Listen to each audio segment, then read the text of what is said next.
Okay, so start करते हैं।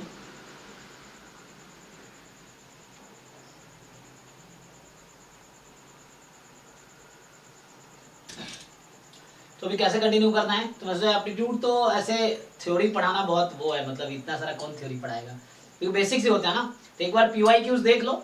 देखिए एप्टीट्यूड में ऐसा कोई मैं एक्सपर्ट तो हूँ नहीं, बट स्टिल हेल्प कर सकता हूँ जितना पॉसिबल है ना। मेनली इंग्लिश तो मुझे भी उतनी आती है, मतलब आपको ज़्यादा ही आती होगी ऐसे तो, लेकिन जो मैथमेटिकल क्वेश्चन है उसको हम डिस्कस कर सकते हैं, इसमें एक बार डिस्कशन हो जाएगा। एप्टीट्यूड ईजी होता है, जैसे जहाँ तक मेरा एक्सपीरियंस है, एप्टीट्यूड कहीं भी जाए, नेट में हो या यहाँ पे, मैंने जब नेट का एग्जाम दिया है तो लाइक नेट में कितने 15 क्वेश्चन आते हैं ना, शायद 30 मार्क्स का आता है। कितने क्वेश्चन आते हैं नेट में? 20 मार्क्स का आता है ना शायद। बताओ तरुण है, बाकी लोग बताओ। 30 मार्क्स का आता है, 15 क्वेश्चन करने 15 क्वेश्चन होते हैं ना। तो जहां तक मुझे लगता है 10 प्लस मेरा हर बार सही रहा है, क्योंकि एप्टीट्यूड मतलब इतना मुश्किल होता नहीं जहां तक मुझे लगता है। पता नहीं आप लोगों का क्या एक्सपीरियंस है। गेट में भी जैसे 10 क्वेश्चन है यहाँ पे और टोटल 15 मार्क्स के हैं, तो 10 प्लस मार्क्स मेरा हर बार एप्टीट्यूड में रहा है जहाँ तक मेरा एक्सपीरियंस है, क्योंकि मतलब गलत नहीं होते हैं एप्टीट्यूड में, एक दो क्वेश्चन गलत होते हैं, बाकी तो सही रहता है। अब तुम लोग देख लो तुम्हारा क्या है ना। तो 10 प्लस मार्क्स तो मुझे लगता है एप्टीट्यूड से आ जाता है, ठीक है ना, 15 में से, क्योंकि इतना होता नहीं है मुश्किल, बस थोड़े से तुम्हें लॉजिकली सोचना है।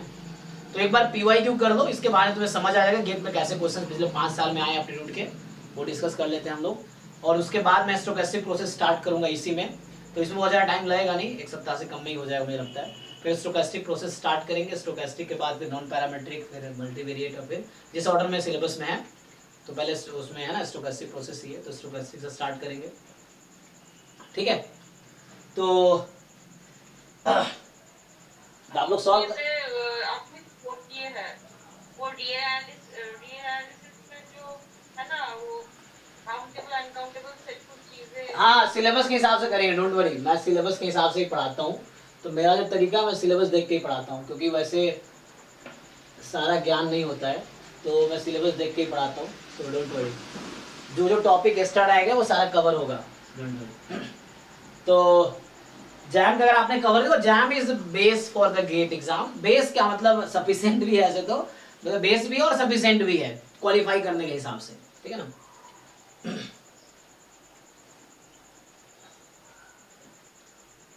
कहाँ गया सिलेबस इसका? तो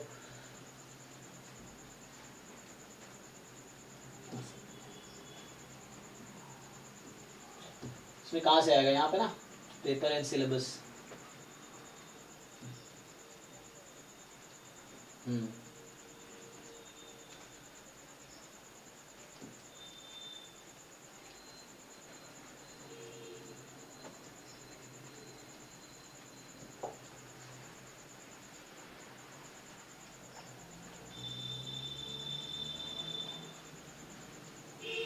क्योंकि सिलेबस में से एप्टीट्यूड लिखा नहीं है ना, लेकिन एप्टीट्यूड तो कॉमन आते हैं। तो एप्टीट्यूड जो भी उस शिफ्ट में आपका जो एग्जाम होगा, तो उन सबका कॉमन ही रहता है, चाहे किसी और पेपर का भी, तो एप्टीट्यूड कॉमन रहता है। तो ये है, फिर भी एक बार कर लो पीवाईक्यू, ताकि तुम्हें ये समझ आए कि 15 मार्क्स में तुम्हारा क्या एक्सपीरियंस, तुमने सॉल्व किए होंगे, तो तुम्हें अपना स्ट्रेंथ वीकनेस समझ आ रहा होगा क्या है। तो बस तुम ये देख लो क्या क्या आ रहा है, उससे रिलेटेड आप थ्योरीज पढ़ सकते हो कुछ, है ना, थोड़े से रीजनिंग या 9-10 वाली थोड़ी कॉन्सेप्ट यूज होती है, या लॉजिक सिंपली यूज होती है। तो ये तो हो जाएगा। बाकी जो रहेगा, जैसे अब यहाँ से स्टार्ट कर सकते हैं हम लोग, तो वैसे ही करते हैं 3 दिन, जैसे मैथ 3 दिन स्टार्ट चल रहा है, तो एप्टीट्यूड पहले मैं करा देता हूँ, 2-3 दिन में एप्टीट्यूड कंप्लीट हो जाएगा, मतलब ये एटलीस्ट पीवाईक्यू कंप्लीट कर लो। थ्योरीज तो इसका कराना कोई वो नहीं है, क्योंकि मैं इसमें एक्सपर्ट भी नहीं हूँ, बट साथ में मिलकर हम लोग डिस्कस कर लेंगे, तुम्हारा भी फायदा है, ये चीज़ है। बाकी उसके बाद 3 दिन हम लोग ये मैथ पोर्शन में जो एक्स्ट्रा है वो कवर करेंगे। तो यहाँ मैथ पोर्शन में क्या है कि ये कैलकुलस और मैट्रिक्स थ्योरी है ना, तो इसमें कुछ चीज़ें एक्स्ट्रा है, तो जो जैम में हमने नहीं कवर करी है तो वो कवर करेंगे। और फिर यहाँ भी जो चीज़ें एक्स्ट्रा एक बार देख लेंगे 1 by 1 शुरू से, जो भी तुम्हें लगेगा एक्स्ट्रा है, या मुझे है ना, सिलेबस से पता ही हम लोगों को क्या है, तो उसके हिसाब से हम एक एक करके डिस्कस कर लेंगे, ठीक है। तो एक दिन मैथ, एक दिन स्टैट, जैसे चल रहा होगा वही शेड्यूल चलेगा, ठीक है ना। तो बाकी से यहाँ ये सब हमने डिस्कस किया है, कन्वर्जेंसी, डिस्ट्रीब्यूशन, प्रॉपर्टी। अब ये कन्वर्जेंस ऑलमोस्ट श्योर भी ये नया है ना, कन्वर्जेंस इन अरिथमेटिक ये नया है, ठीक है। उसके बाद ये नया है आपके पास, ये नया है, ठीक है। Weak law of large number, ठीक है। Strong law of large number नया है। सेंट्रल लिमिट थ्योरम आपने पढ़ाई है। ये डेल्टा मेथड जो है ना, ये यहाँ पे नया है। बाकी जैम में तो आते हैं डेल्टा मेथड, जो भी एक्स्ट्रा है वो हम कवर कर लेंगे 1 by 1। उसके बाद स्टोकेस्टिक प्रोसेस है ये, एस्टिमेशन हमने किया है, इसमें देख लेंगे क्या नया है वो हो जाएगा। हाइपोथेसिस भी किया हमने, इसमें भी कुछ नया है, जैसे लाइक्लीहुड रेशियो प्रॉपर्टी, ये सब यहाँ वहाँ पे नहीं है ऐसे तो, लेकिन क्वेश्चन तो आ जाते हैं एग्जाम में भी। फिर नॉन पैरामीट्रिक मल्टीवेरिएट रिग्रेशन, ठीक है, तो देखते हैं सिलेबस के हिसाब से चलेंगे। अभी हम लोग एप्टीट्यूड देख लेते हैं। तो बताओ तुम लोगों ने ट्राई किया है कि नहीं? ट्राई तो किए होंगे कुछ लोग, हाँ यस सर की है। है ना। तो क्योंकि वो ट्राई करके आओगे तो सीखने को मिलेगा, वैसे सिर्फ क्लास ज्वाइन कर लोगे तो बहुत ज़्यादा बेनिफिट नहीं होगा।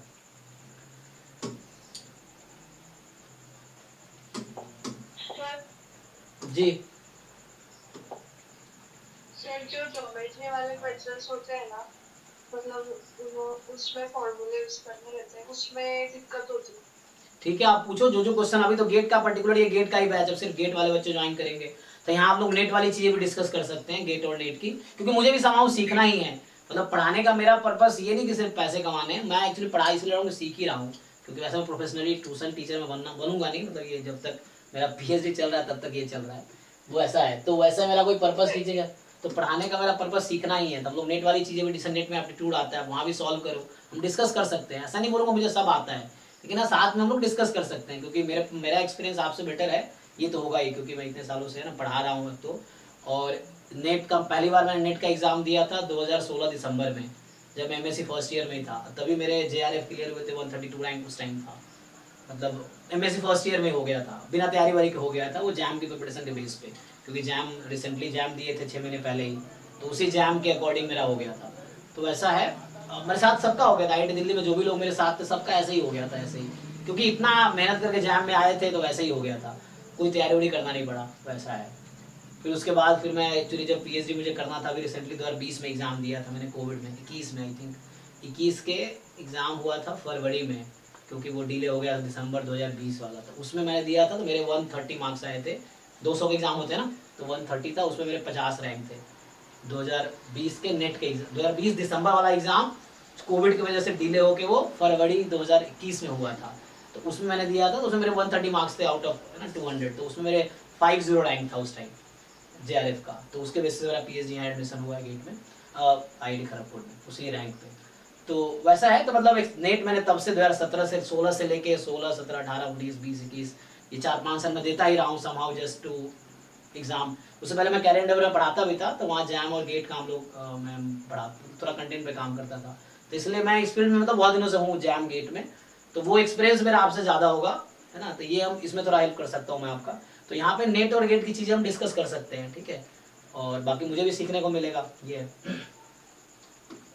Good evening sir. जी गुड इवनिंग, बताइए। सर ये गेट का क्लास अब यही टाइम पे होगा? हाँ ये टाइम फिक्स हो गया, क्योंकि बड़ा मुश्किल से मैंने जैम वाले बच्चों को कन्विंस किया है, तो वो 6 to 9 जैम का चलेगा, 9 to 11 आपका ये है। अभी 6 to 9 कुछ दिनों के लिए है, फिर वो 7 to 9 JAM batch, 9 to 11 GATE batch, और 6 to 7 जैसे मैं डेली डाउट क्लास ले रहा था, तो वो अभी फिर से कंटिन्यू हो जाएगा जब उनका सिलेबस कंप्लीट हो जाएगा, तब 6 to 7 daily doubt class, 7 to 9। जी डाउट क्लास है ना सर, एक संडे को मॉर्निंग में रखते जाइए ना सर। हाँ मॉर्निंग में रख सकते हैं, एक्चुअली मॉर्निंग में भी रख सकते हैं, कोई दिक्कत नहीं है।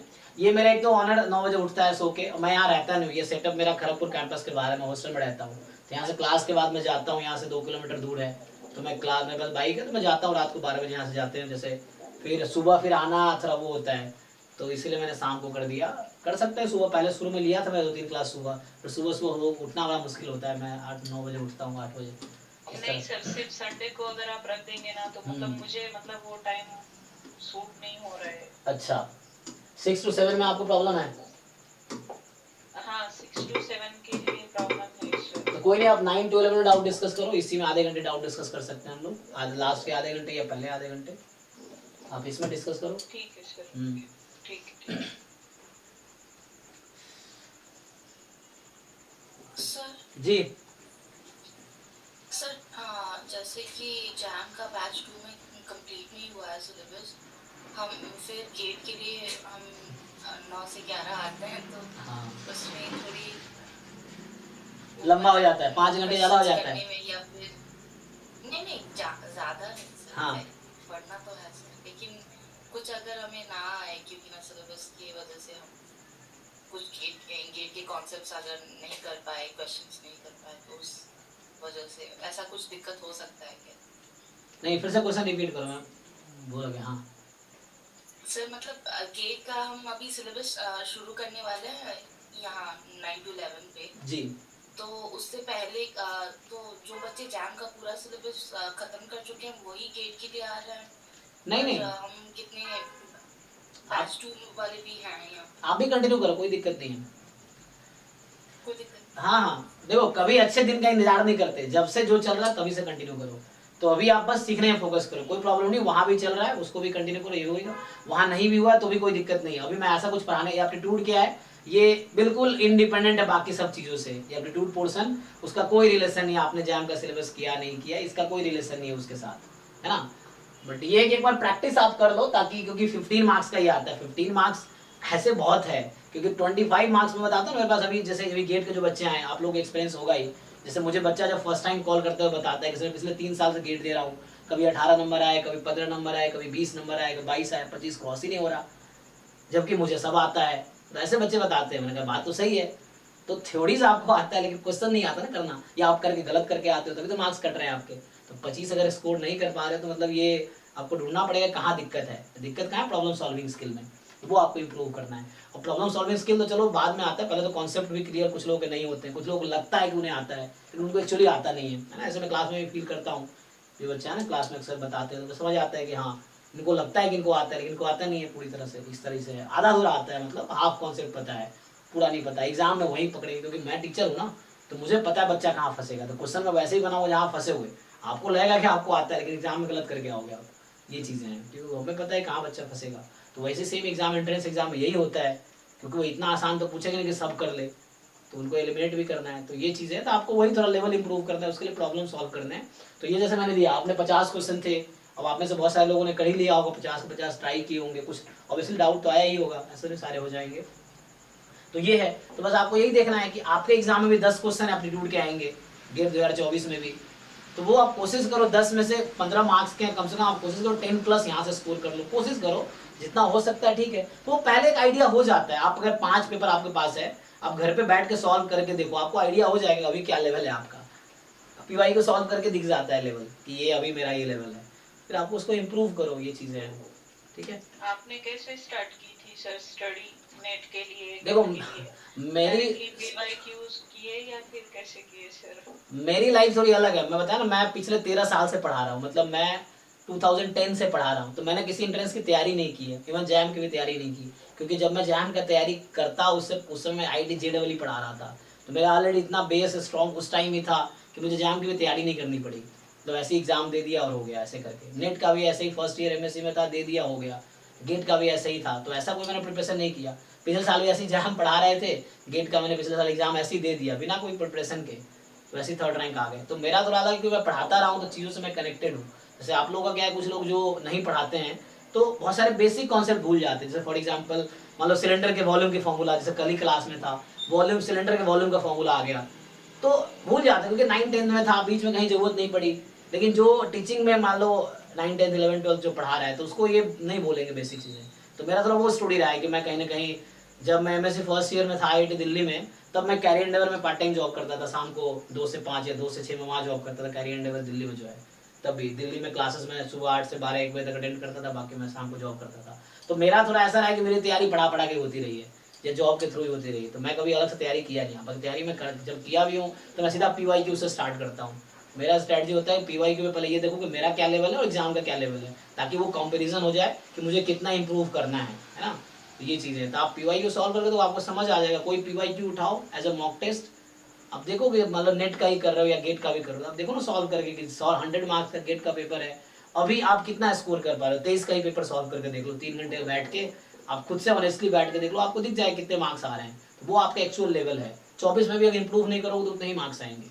कोई नया जादू नहीं होगा एग्जाम में, एक्चुअली कोई जादू नहीं होने वाला है। आप घर पे नहीं सॉल्व कर पा रहे हो, एग्जाम में नहीं कर पाओगे, सिंपल है। तो आपको घर पे अगर आप PYQ सॉल्व कर पा रहे हो तो आप एग्जाम में भी कर पाओगे आगे जाके। इवन एग्जाम में प्रेशर अलग होता है, घर पे थोड़ा प्रेशर भी नहीं है। तो आपको वो हैबिट घर पे डालनी पड़ेगी प्रॉब्लम सॉल्व करने वाली। तो स्टार्ट विद PYQ, फिर वो थ्योरी पढ़ो जाके जो नई क्वेश्चन हो रहा है, उसके बाद है ना, मतलब सिलेबस और PYQ पे स्टिक रहो। और क्या है, सिलेबस और PYQ से स्टिक रहो, जितना सीख सकते हो सीखते जाओ। जितने प्रॉब्लम सॉल्व कर सकते हो प्रॉब्लम सॉल्व करते जाओ। गेट निकालने का मतलब सिंपल फंडा बता रहा हूँ, पूरे जैम के पीवाईक्यू ढंग से सॉल्व करो, गेट का पूरा ढंग से पीवाईक्यू सॉल्व करो, सिलेबस में देख लो कोई ऐसा कॉन्सेप्ट ना जो आपको नहीं आता हो, एटलीस्ट हर टर्म का डेफिनेशन उससे रिलेटेड चीजें आपको क्लियर है, क्यों नहीं निकलेगा एग्जाम। जो बच्चा इतना तैयारी कर लेगा एग्जाम निकलना ही है, ये चीजें। और आप में ज़्यादातर लोगों का निकले क्योंकि आप लोग सिंसियर हो, कहीं ना कहीं आप अगर ट्राई कर रहे हो तभी तो यहाँ तक आए हो ना, तो ऑब्वियसली एग्जाम निकलेगा आप लोगों का, क्योंकि आप ट्राई कर रहे हो। कुछ लोग तो ऐसे एग्जाम दे देते हैं ना, बहुत सारे लोग बस भर देते हैं, तो उनका भी नहीं होता। अगर आप प्रिपरेशन करके एग्जाम दोगे तो आपका सिलेक्शन होगा ही, तो क्वालिफाई होना ही है एक्चुअली, क्योंकि आप एफर्ट्स कर रहे हो। एक्चुअली सर मैं नेट की प्रिपरेशन कर रही थी जी। तो मैंने क्या किया सर, घर में पीवाईक्यू सॉल्व किए ना तो 80 79 ऐसे मार्क्स आते थे, लेकिन जब मैंने फाइनल एग्जाम दिया ना तो एकदम अपोजिट मार्क्स आए। ये बारी मैंने जब दिए लास्ट एग्जाम। कितने अपोजिट के? 180 आए? कितने आए? नहीं सर, मैंने पेपर जब घर में सॉल्व किया था तो जब 70 80 अबव 80 मार्क्स मुझे आते थे, लेकिन जब मैं फाइनल एग्जाम में गई ना सर मुझे सिर्फ 25 मार्क्स मिले। तो देखो ना कहाँ कमी है। आप घर पे उसी पेपर को कि आप मतलब हमें आइडिया दीजिए कि मतलब कैसा स्टार्टिंग हमको कैसी करनी चाहिए। अनसॉल्व्ड क्वेश्चन करने की प्रैक्टिस करो ना आप। अब लेवल के हिसाब से शुरू कर सकते हो आप, पहले बुक से देख लो ना वो टॉपिक क्या है, उस टॉपिक का बुक से मतलब प्रिपरेशन आपको खुद ही देखना पड़ेगा कि आपको क्या लेवल है, कहाँ से स्टार्ट करना है। जैसे मान लो आप बेसिक सिलेबस उठाओ, बुक्स पढ़ो, जो समझ नहीं आ रहा मुझसे पूछो। जैसे मैं सिलेबस कवर कर रहा हूँ तो वो आपको सब कुछ समझ आ रहा है तो ठीक है, मतलब वहाँ भी दिक्कत है तो आप फिर देखो कहाँ प्रॉब्लम है। मतलब हर बच्चे का लेवल अलग अलग है ना, सबके लिए सेम दवाई काम नहीं करेगी, है ना। कई बार ऐसे होता है ना कि मतलब वो एग्जाम के टाइम पे वो याद ही नहीं आता, और जब घर पे आके देखते हैं तो तब याद आता है कि अरे ये तो गलत कर दिया। ऐसे ऐसे बहुत बार होता है सर। हाँ, मेरे साथ भी होता है, सबके साथ भी होता है, सबके साथ होता है। तो वो कोई नया नहीं, लेकिन उसके लिए जरूरी कि भूल जाते हैं। तो अगर आपने बहुत सारे उस टाइप के क्वेश्चन पहले कर रखे हैं तो आप फिर कम चीजें भूलोगे, ये चीजें।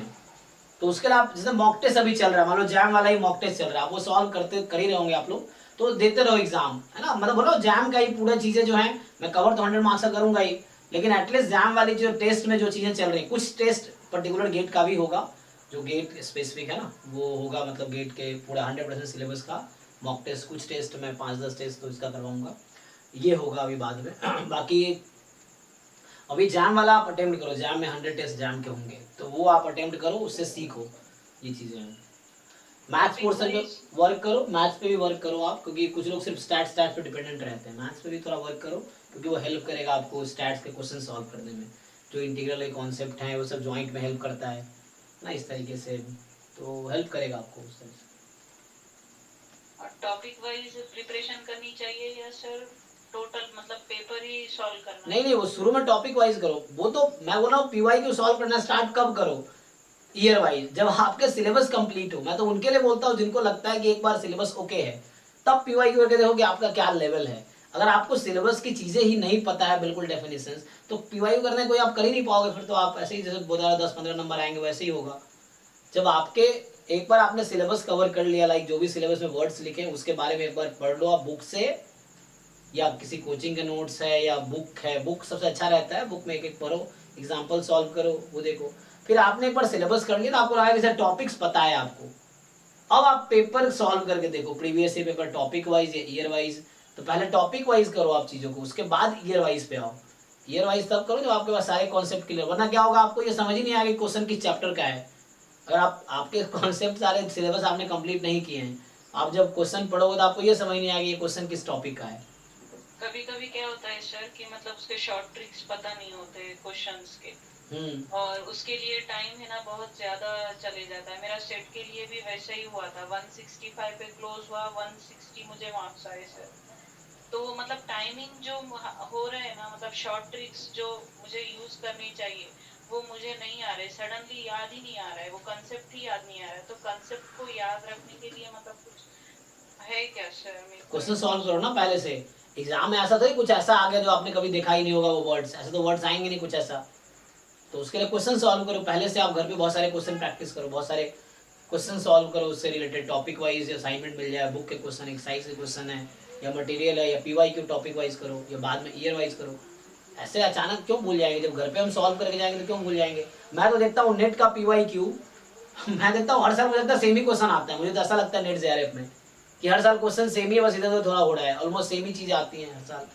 नहीं सर, बहुत टफ था सर ये बारी पेपर, तो बहुत टफ इसलिए था क्योंकि पिछले साल का भी आपको टफ लगा होगा, आपने नोटिस नहीं किया होगा। पिछले साल का पेपर सॉल्व करने सर, के पिछले हाँ टाइम तो भी मुझे थोड़े अच्छे मार्क्स थे सर, 50 मार्क्स थे मुझे।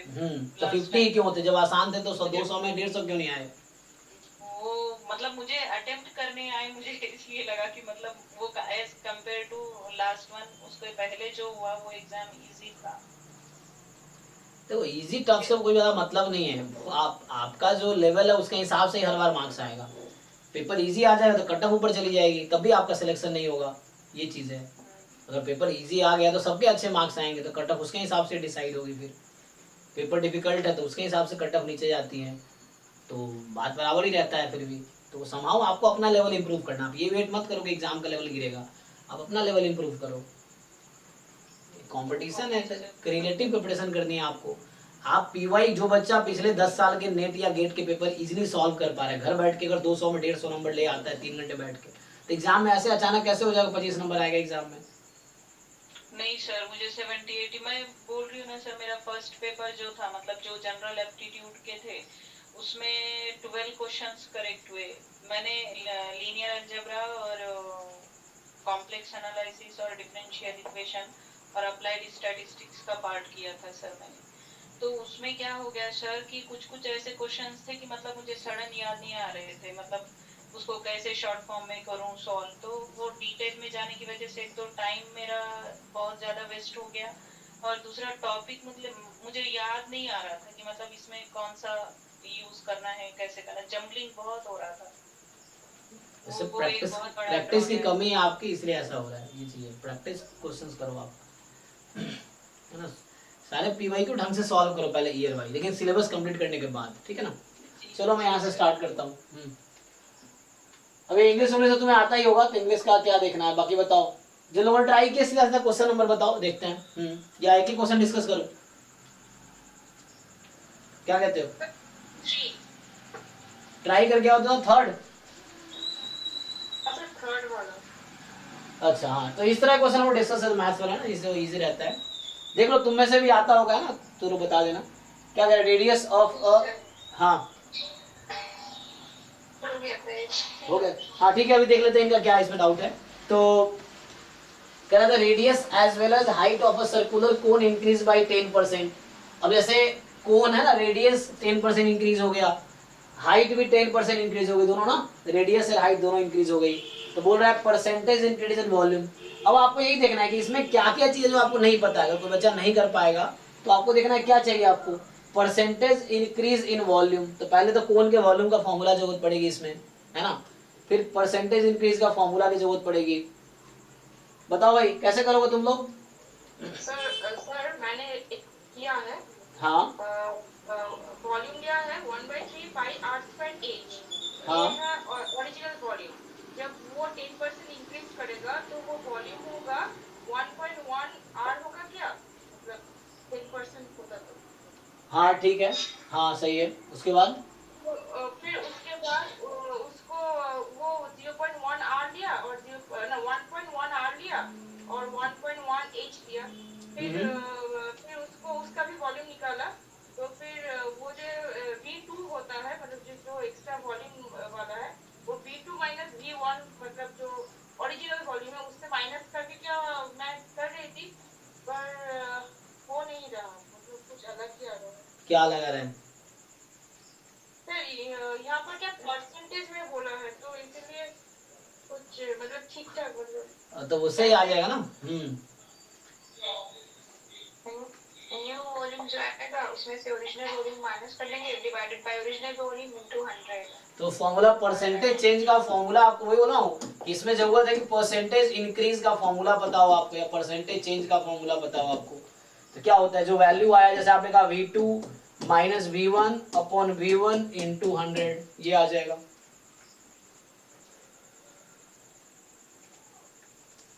कि ये कितना चेंज हुआ, ओरिजिनल कितना था इंटू 100, अप्लाई करो अब।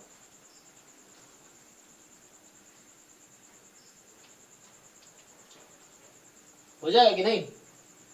हाँ हो जाएगा। तो अब तो जैसे V1 आपने जैसे बताया 1/3 पाई आर स्क्वायर h है, और V2 उसके हिसाब से है ना, h को 10% इंक्रीज करोगे आप तो 1.1 h हो गया, जैसे r को 1.1 r कर दो, पुट कर दो, फिर V2 आ गई, ये फॉर्मूला लगा लो, हो जाएगा। तो जिन लोगों ने सॉल्व कर लिए, देखो अगर आपको डाउट है तो आप पूछो, नहीं है तो आप क्यों टाइम वेस्ट करोगे अपना, ये चीज़ है, क्योंकि आपको ऑलरेडी फिर आता है सब कुछ, ये चीज़ है। जिनको अगर डाउट है तो आप डिस्कस करो, अगर आपने सॉल्व किए हैं तो, नहीं किए तो कर लो सॉल्व, फिर यही बाद में फिर पछताओगे कि क्या सॉल्व कर दिया होता है ना। वो कल जो वेट करते हैं ना वो लोग अक्सर, फिर वो कल कभी नहीं आएगा जो आप सोच रहे होगे कि बाद में कर लेंगे, एग्जाम से पहले कर लेंगे, तो उस तरीके से नहीं होगा फिर। तो मैंने इसलिए रखा है कि एक बार आप सॉल्व करके आओ, फिर डिस्कस कर लेंगे। तो उससे अगर नहीं किया तो आज बैठे कर लो, कल भी डाउट डिस्कस कर सकते हैं। फिर होता क्या, इन्हीं में से कुछ बच्चा है जो आज से 2 महीने बाद पूछेगा सर ये डाउट है इसमें, जब आज कर रहा हूँ तो आप कर नहीं रहे हो, 2 महीने बाद फिर इस पे आओगे आप वापस। ये डिस्कशन होगा, अगर आज कंप्लीट नहीं हुआ तो कल भी इसी का होगा, अगर डाउट रह गया तो, नहीं तो फिर सर अभी सारे हुए नहीं एक्चुअली सर, 6 बजे से क्लास थी। कोई नहीं, तो कल भी यही कर लेंगे, आप सॉल्व करके आओ, ये है कि कंप्लीट करके आओ जी। मैं अभी जो करियर मतलब पता नहीं, मैं ग्रुप नहीं ज्वाइन कर पाया था तो कॉलेज था इसलिए। हाँ तो अभी आप मतलब क्या डिस्कस कर रहे हो, एक बार बताओगे? ये 40 मिनट से पता ही नहीं चला मुझे क्लास का। ये एप्टीट्यूड के क्वेश्चन डिस्कस कर रहे हैं हम लोग। अच्छा, आज मैं देख ही नहीं पाया सर, ग्रुप कॉलेज से थोड़ा लेट हो गया। हाँ तो ग्रुप में लिंक दोबारा भेज दूंगा, भी लिंक बहुत सारे लोग ज्वाइन किया नहीं एक्चुअली, तो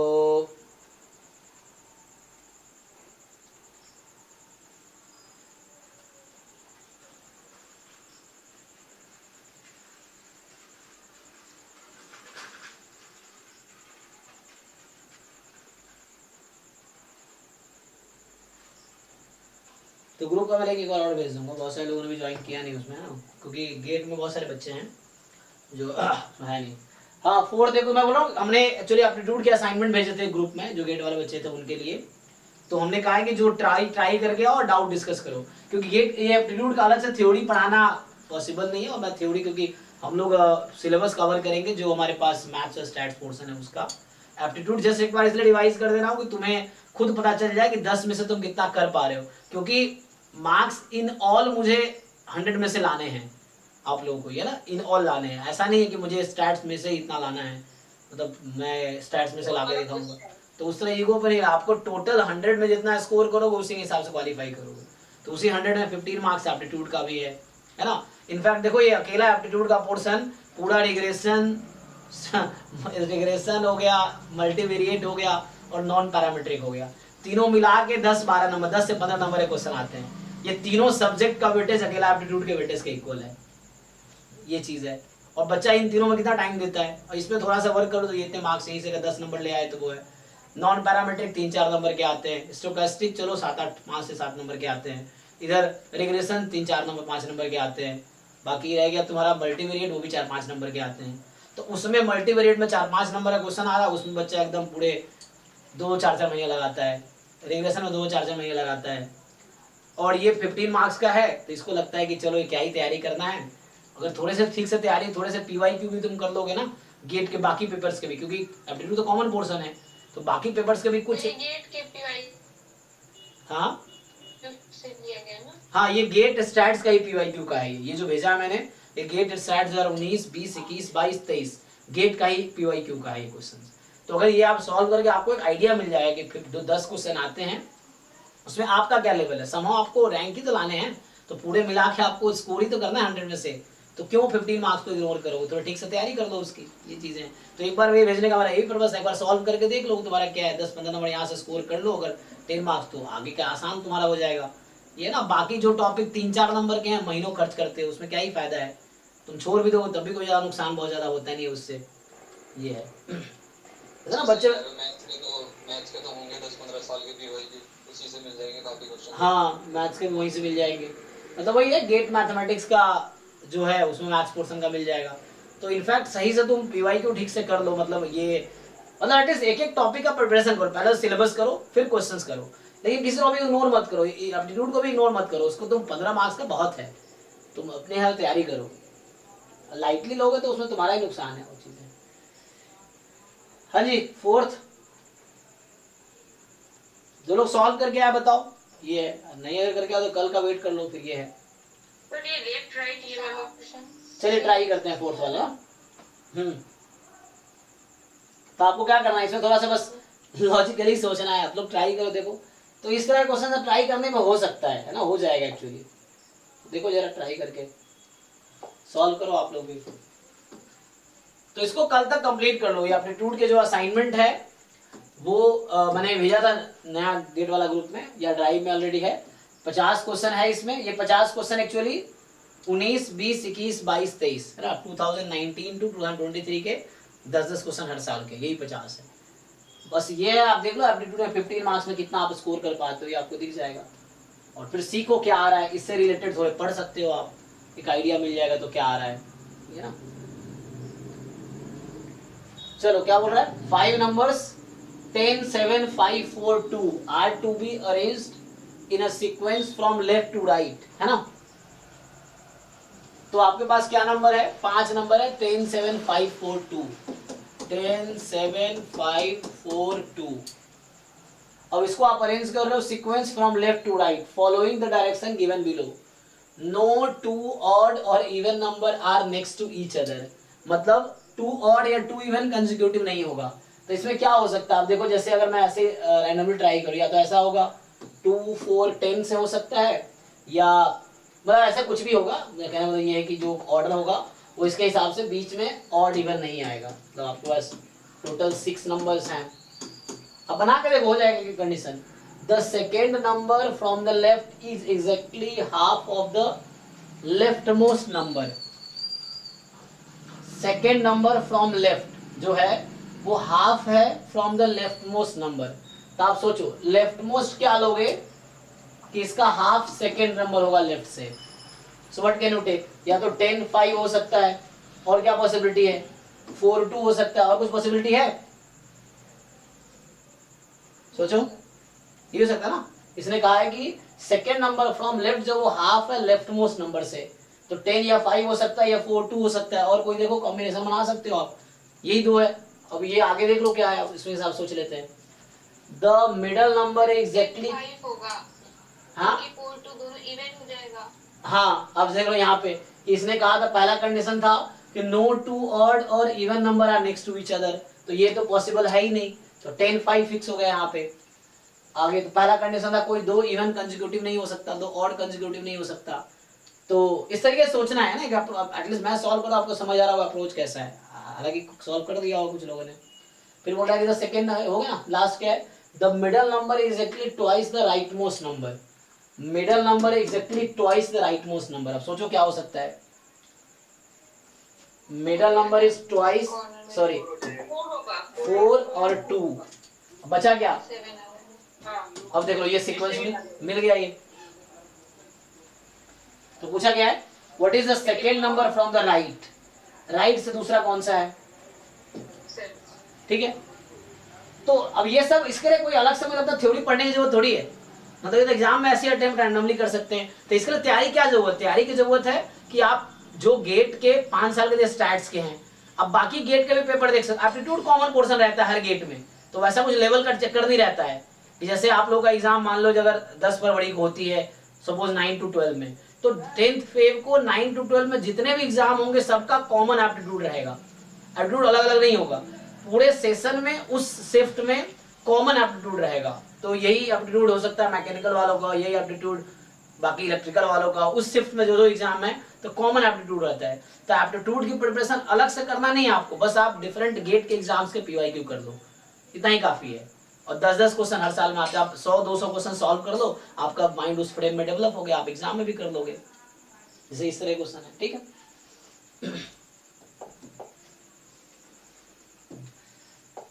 7 वाला क्वेश्चन ठीक है, जिन लोगों ने ट्राई किया वो पूछो, है ना, ट्राई करो, एफर्ट्स करो, इजीली एग्जाम निकल जाएगा। हाँ 7th, तो 7 ये तो कुछ समझ ही नहीं आ रहा है। चलिए ट्राई करते हैं, हो जाएगा, ट्राई करेंगे, है ना, क्योंकि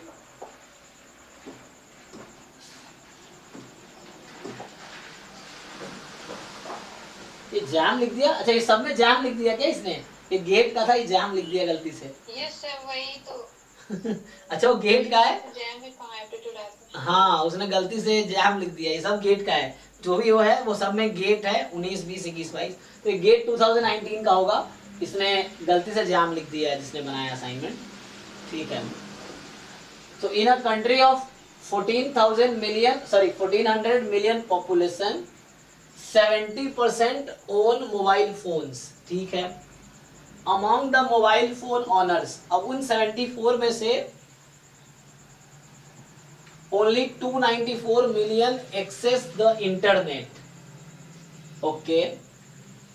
तो अमॉन्ग दिस इंटरनेट यूजर्स, अब इनमें से only half buy goods from e commerce portals, मतलब ई कॉमर्स मतलब अमेजन, फ्लिपकार्ट, इस तरह से उससे कुछ सामान खरीदते हैं। तो what is the percentage of this buyers in the country. अब ध्यान से देखो, पहले टोटल कितने लोग हैं, 1400 मिलियन है, अब इसका 70% निकालो जी, कितना आएगा, 980, ओके। तो 980 आर पहले टोटल था, ठीक है ना, टोटल इतने लोग हैं। मोबाइल फोन जिनके पास है, सो मोबाइल फोन वाले 70%, 980 है। अब among this mobile phone owners only 294 million access, कितना, तो 294 लोगों के पास एक्सेस है इंटरनेट। तो इंटरनेट कितने लोग यूज करते हैं, इंटरनेट वाले लोग हैं 294 मिलियन, ओके। तो कितने लोग यूज नहीं करते हैं इंटरनेट, ठीक है, छोड़ो। अब देखो, among this internet users only half buy goods from e commerce, इसका हाफ कितना हो गया, 147, बाकी लोग वेरीफाई कर लेना, ठीक है। तो 147 हो गया। अब ये ई कॉमर्स को, what is the percentage of this buyers in the country, अब ये कितने परसेंट है कंट्री में, बताओ। तो 147 कितने में से हैं, 1400 मिलियन। हाँ मतलब वो मिलियन है ना, तो मिलियन हटाओ, ऐसे ही देख लो आप डायरेक्टली। सो कितना परसेंट होगा ये 147, 1400 का कितना परसेंट है, 10.5। तो आपको ये देखना है कि ये जो है इसका कितना परसेंट है, So 147 by 1400 into 100. हाँ यस यस, सो 147 अपॉन 1400 इंटू 100, देखो कितना आएगा, उसमें बताया नहीं ना 10 पॉइंट, ये आया, चेक करना बाकी लोग। Yes sir. तो यही हो जाएगा, मतलब इसमें कुछ खास है नहीं। तो बस देखो टोटल पॉपुलेशन इतनी थी और इतने लोग ई कॉमर्स यूज कर रहे हैं, तो कितना परसेंटेज, तो 147 आउट ऑफ 1400, तो आउट ऑफ 100 कितने हैं, तो 147 अपॉन 1400 इंटू 100, ये हो गया, ठीक है। अब ऐसी प्रॉब्लम सॉल्व कर करके सीखोगे, सॉल्व कैसे करना है, प्रॉब्लम सॉल्व कर करके आपको समझ आएगा। 9 कह रहा है 2 ट्रेन स्टार्टेड एट 7 AM, ठीक, from the same point. The first train travelled north at a speed of 8 kilometre per hour and the second train travelled south at a speed of 100 kilometre. देखो ना, aptitude के बाद हम लोग वो syllabus वापस आएंगे, एप्टीट्यूड एक बार पीवाईक्यू कर लो तुम लोग, बाद में रिवाइज कर देना बाकी गेट पेपर से या नेट पेपर से।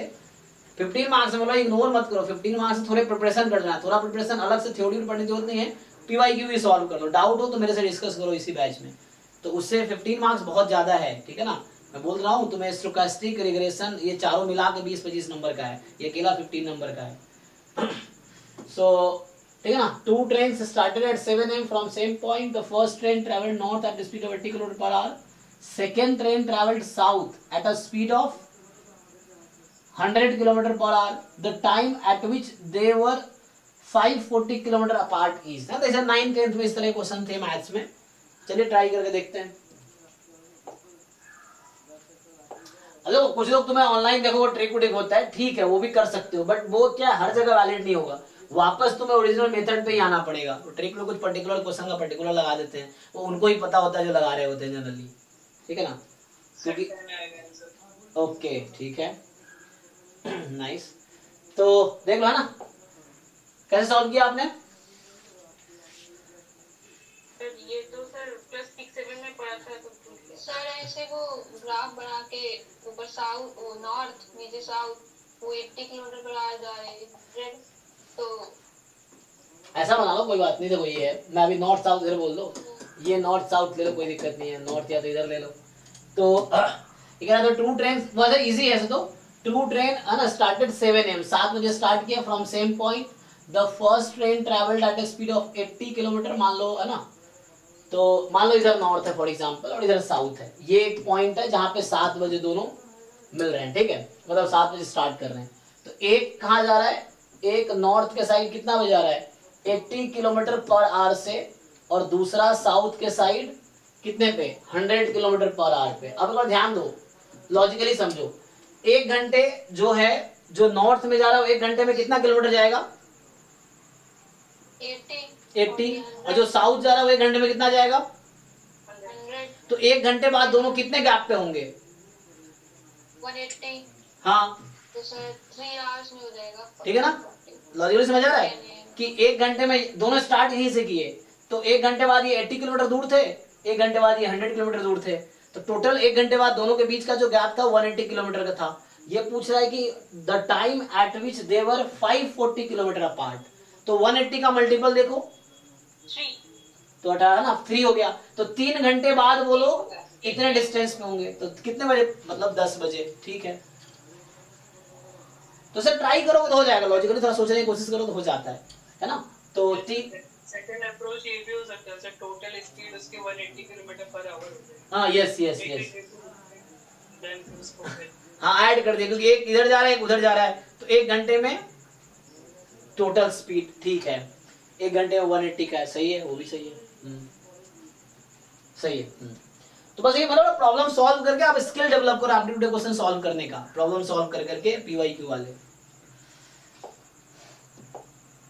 नेक्स्ट बताओ, तो 9th हो गया, इसका 10 आंसर है। सर कौन सा क्वेश्चन 15?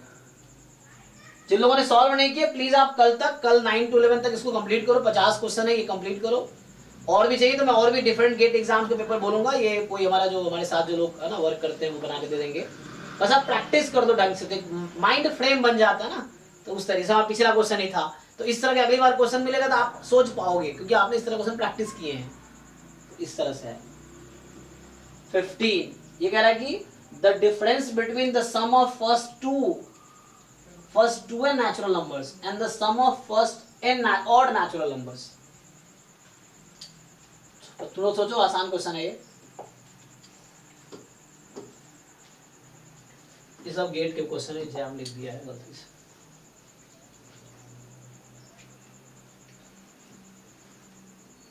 ऑप्शन नहीं होगा। ओके देखो, अभी कह रहा है कि the difference between the sum of first 2n natural numbers, तो we know 1 plus 2 plus 3 up to 2n, ये sum of 2n natural numbers हैं, और इसका डिफरेंस लेना है मुझे, minus sum of first n odd natural numbers, so 1 plus 3 plus 5, हमें first n odd natural number, आपको पता भी होगा फॉर्मूला इसका, है ना।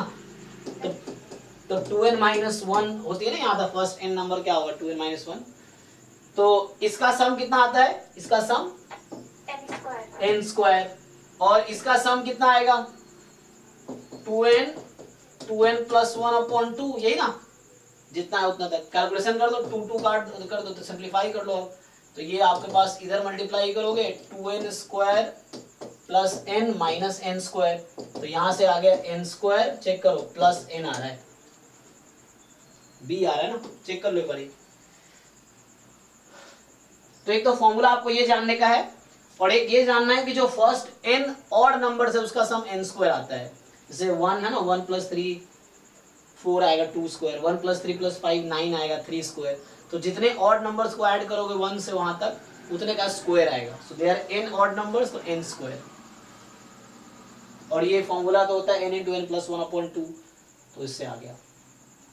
इवन अगर हो तो सर इवन और एक कहाँ से मिलेगा, मतलब ये सब इवन और सम तो अभी जैसे जो मिला उसको याद कर लो, ऐसे जब आगे मिलता रहेगा तो ये सब तुम्हें बेसिक देखना पड़ेगा, और रीजनिंग वाली कुछ बुक्स देखनी पड़ेंगी आपको, मैथमेटिकल रीजनिंग जो होती है, तो उसके लिए ऑड की प्लेस पे अगर इवन होगा तो तो इवन का वैसे ही सम करना पड़ेगा आपको। तो इवन मान लो 2n है, तो ये तो आसान हो गया ना, 1 से लेके n तक का, तो ये सम कर सकते हो, n into n plus 1 आ जाएगा। तो 2 कॉमन ले लिया तो 1 से n तक हो गया, 2 इधर है, n + 1 + 1/2 तो कट गया। तो इस तरीके से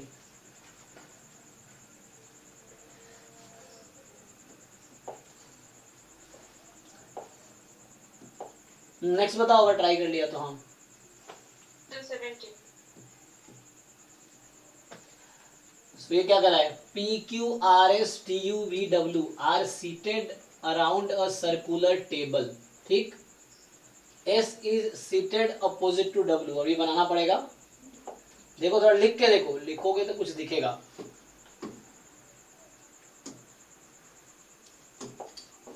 परमुटेशन कॉम्बिनेशन के जैसा है सर। हाँ लेकिन परमुटेशन लगाना नहीं है, यहाँ बस एक अरेंजमेंट आपको देखने हैं। देखो क्या बोलना चाह रहा है कि S PQRSTUW है ना, PQRSTUVW कितने लोग हो गए, 3 3 4 8 लोग है ना, 8 पोजीशंस हैं टोटल। ओके तो 1 2 3 4 5 6 7 8 मान लीजिए इस तरह से है। अब आपको क्या बोल रहा है कि S is seated opposite to W।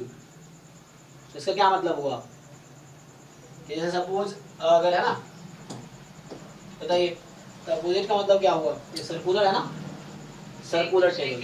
Oppose में बैठे हुए हो। तो जैसे S यहाँ है तो यहाँ W होगा, यही मतलब है ना, देख लो। हाँ सर। और U is seated at the second place to the right of R। तो U जो है सेकेंड प्लेस पे to the right of R, तो R पता नहीं क्या है, ठीक है अभी। और T फोर्थ वन लेंगे ना sir, V is a neighbor of S, तो ठीक उससे है। मतलब थोड़ा और सो V is a neighbor of S, तो ये किसी एक साइड हो सकता है। तो मान लो V इधर है for example, T is seated at the third place to the left of R। R का पोजीशन पता नहीं है। U is seated at the second place, तो R के थर्ड एंड सेकेंड प्लेस पे ना, तो R के लेफ्ट में तीसरे प्लेस पे T है। तो चेक करो, R के लेफ्ट में तीसरे प्लेस पे T है, तो R कहाँ हो सकता है। और R के राइट में दूसरे प्लेस पे U है। V की उस बाजू में ही अगर हम T को ले लेंगे ना, तो सर थर्ड प्लेस पे R आएगा, W के नीचे। अच्छा यहाँ पे अगर यहाँ मैं R लेता हूँ तो क्या होगा, देखो जरा लिखा है कि R के लेफ्ट में तीसरा प्लेस पे T होगा, तो R के लेफ्ट में ये T तो यहाँ आना चाहिए फिर तो ऐसा नहीं हो सकता। ऊपर V के बाजू में T सर। लेफ्ट किधर है, R आ जाएगा सर, R V के बाजू में R अगर ले लेंगे ना तो थर्ड प्लेस पे T हो जाएगा। अच्छा आप ये कहना चाह रहे हो कि मैं यहाँ पे R दूँ, दिस इज R, तो ठीक है। तो इसका थर्ड प्लेस T। देखिए अब ये कह रहा है कि R के जो थर्ड प्लेस लेफ्ट में है, 1 2 यहाँ T आ जाएगा। अच्छा, और R के राइट में दूसरा प्लेस पे U आएगा, तो यहाँ तो नहीं आएगा। चेक करो आप गलत बता रहे हो, मतलब R के राइट में तो ये रहेगा फिर, सॉरी अच्छा सॉरी R वहां बैठा है ना, एक मिनट तब भी नहीं बैठेगा। R इधर है तो इधर आएगा, इस तरह मुंह करके बैठा हुआ है, इसका राइट इधर है, राइट, तो ये भी नहीं होगा। सोचो कौन सा प्लेस हो सकता है। अगर V को चेंज कर दे तो S के नीचे V ले लेंगे, हाँ। R फिक्स करके फिर ऊपर W के ऊपर ही T आएगा। पहले आप लोग सोच लो फिर मैं बताता हूँ। हाँ सर बोलो। S के ऊपर V लीजिए, हाँ फिर S के नीचे R लीजिए, ठीक है। फिर V के ऊपर T, तो यहाँ से थर्ड लेफ्ट में T और T के ऑपोजिट, अच्छा ये U हो जाएगा। ठीक है कोई बात नहीं, हाँ, इसके राइट में अरेंजमेंट कुछ भी कर सकते हैं। ठीक है, अब हो गया। ये सेकंड प्लेस हो गया। अब बाकी क्या बचा, U इज सीटेड है ना, तो अब कह रहा है S is seated opposite PQ बच गया सर, हाँ, तो PQ कहीं भी फिट कर सकते हो उसके हिसाब से, तो देख लो एक बारी।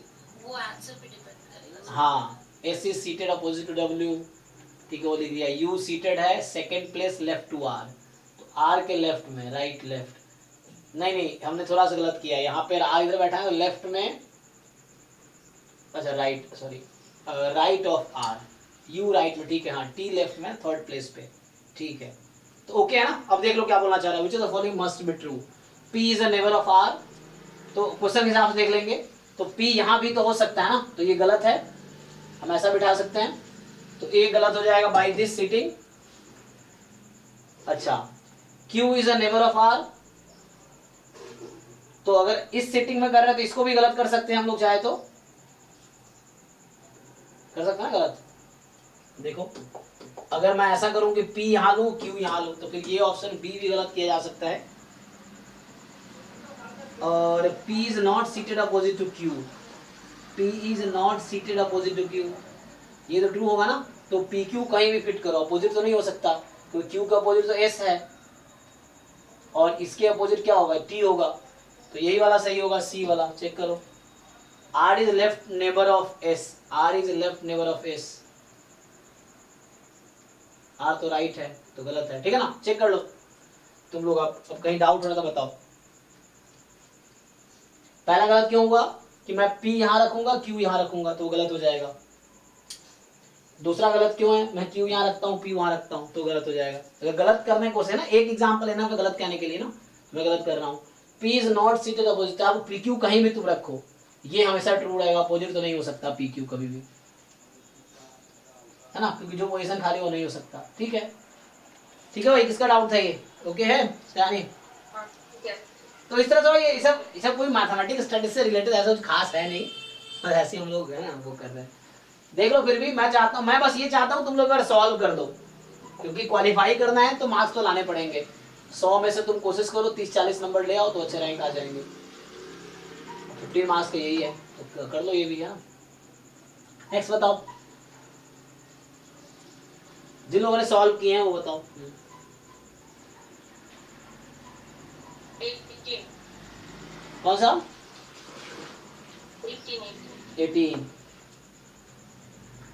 18 करेगी। The distance between Delhi and Agra is 233। Okay, a car P started traveling from Delhi to Agra, and other car Q started from Agra to Delhi along the same road 1 hour after the car P started। अच्छा, जब P 1 घंटा चल गया उसके बाद Q start हुआ है, ठीक है। The two cars crossed each other 75 minutes after the car Q started। ठीक है, कार Q मतलब टोटल P चला हुआ 1 घंटे 75 मिनट और Q जस्ट चला 75। Okay, both car were travelling at a constant speed. ठीक है, so the speed of car P was 10 kilometre per hour more than the speed of car Q। अब P की speed जो है 10 kilometre ज्यादा है per hour more than speed of car Q। तो how many kilometres the car Q had travelled when the cars crossed each other. ठीक है ना, तो क्या जब एक दूसरे को क्रॉस किया तो उस केस में how many kilometre the car Q travelled when the car crossed each other. देख लो इस तरह क्वेश्चन, थोड़े से ग्राफ बना के ना फिगर बना के हो जाएगा।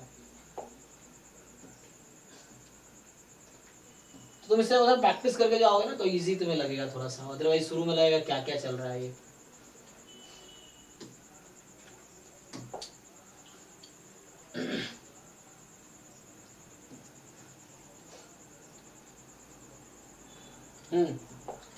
देखो जी, तो the distance between Delhi and Agra, चलो ये दिल्ली है, ये आगरा है। अब इसके बीच का टोटल डिस्टेंस कितना है, 233 किलोमीटर है। 230, तुम लोग भी सॉल्व करो अपने नोटबुक में करके देखो, इस माने समझो प्रैक्टिस हो रही है, ये है कि प्रैक्टिस आप कर रहे हो। सो ये टोटल 233 किलोमीटर है। अब car P started travelling from Delhi to Agra. ठीक है, तो यहाँ से P कार यहाँ से स्टार्ट हुआ, Q कार यहाँ से स्टार्ट हुआ, लेकिन P 1 घंटे चल चुका है। ठीक है ना,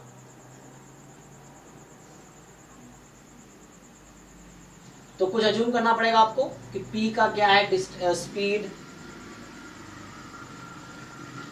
तो मान लो P का स्पीड है x किलोमीटर पर आवर, अभी तत्काल इस हिसाब से करते हैं, और इसका जैसे मान लो y है, for example y kilometre per hour. तो एक्चुअली P जब x किलोमीटर कवर कर लिया, ध्यान दो 1 घंटे चल लिया, उसके बाद Q स्टार्ट हुआ। अब ठीक है, उसके बाद क्वेश्चन पढ़ो ठीक से। So car Q started from Agra to Delhi when on the same road. One after the car P started. Two car crossed each other 75 minutes after the car Q started. अब 75 minute मतलब कितने hours हो गए? कितने घंटे होते हैं भाई? 1 hour 15 minutes. So 1 plus 1/4 our ना, तो 1 घंटे में वो x किलोमीटर कवर करेगी, तो 1 घंटे फिर से चला तो x किलोमीटर, 1/4 आवर में कितनी चलेगी वो? x/4, ठीक है जी। x क्या है? Distance x kilometre per hour चल रही है वो, मतलब 1 घंटे में x चला, फिर 1 घंटे में बाद में x, फिर जो 15 मिनट्स में इतना चला। अब 75 मिनट्स में कार क्यों कितना चलेगी? उसका डिस्टेंस वो है y किलोमीटर पर आवर ना, तो 1 घंटे में वो चलेगी y किलोमीटर, और कह रहा है कि 75 minutes after the Q started. तो जैसे मान लो यहाँ पे ये y हो गया और ये y/4 हो गया, अभी रफली मान लो, तो मान लो this is a meeting point, ये यहाँ मिले वो लोग, है ना, सो ये क्रॉस्ड हेयर फॉर एग्जांपल। तो वो 75 मिनट चला, इतना हो गया, और ये घंटे चल चुका था, फिर 75 मिनट चला। अब आपसे पूछा क्या है, तो एक इक्वेशन यहाँ से बन गई ना, एक इक्वेशन यहाँ से बनेगी एक्स वाई में, कितनी बनी? एड ऑल, सो 2x प्लस x/4 प्लस में y प्लस y/4 सब मिला के 233, एक ये इक्वेशन आ जाएगी, सिंप्लीफाई कर दो। और कह रहा है कि जो कार P है ना, उसकी स्पीड 10 किलोमीटर ज्यादा है कार Q से। सो कार P की स्पीड क्या लिया तुमने x, कार Q की स्पीड क्या लिया तुमने y, तो क्या रिलेशन बनेगी x y में? सर वो y को y प्लस 10 होगा। y प्लस 10 रख लो यहाँ से, तो आ जाएगी नहीं value. Now you put value of x की जगह y प्लस 10 कर दो। पूछा क्या था? How many kilometre the car Q travelled when the car cross, तो ये डिस्टेंस आपको निकालना है, दिस इज योर आंसर। तो इसके लिए y चाहिए, तो इसमें x के प्लेस पे y प्लस 10 रख दो, ठीक। तो इसमें x के प्लेस पे y प्लस 10 रखो और सॉल्व कर लो।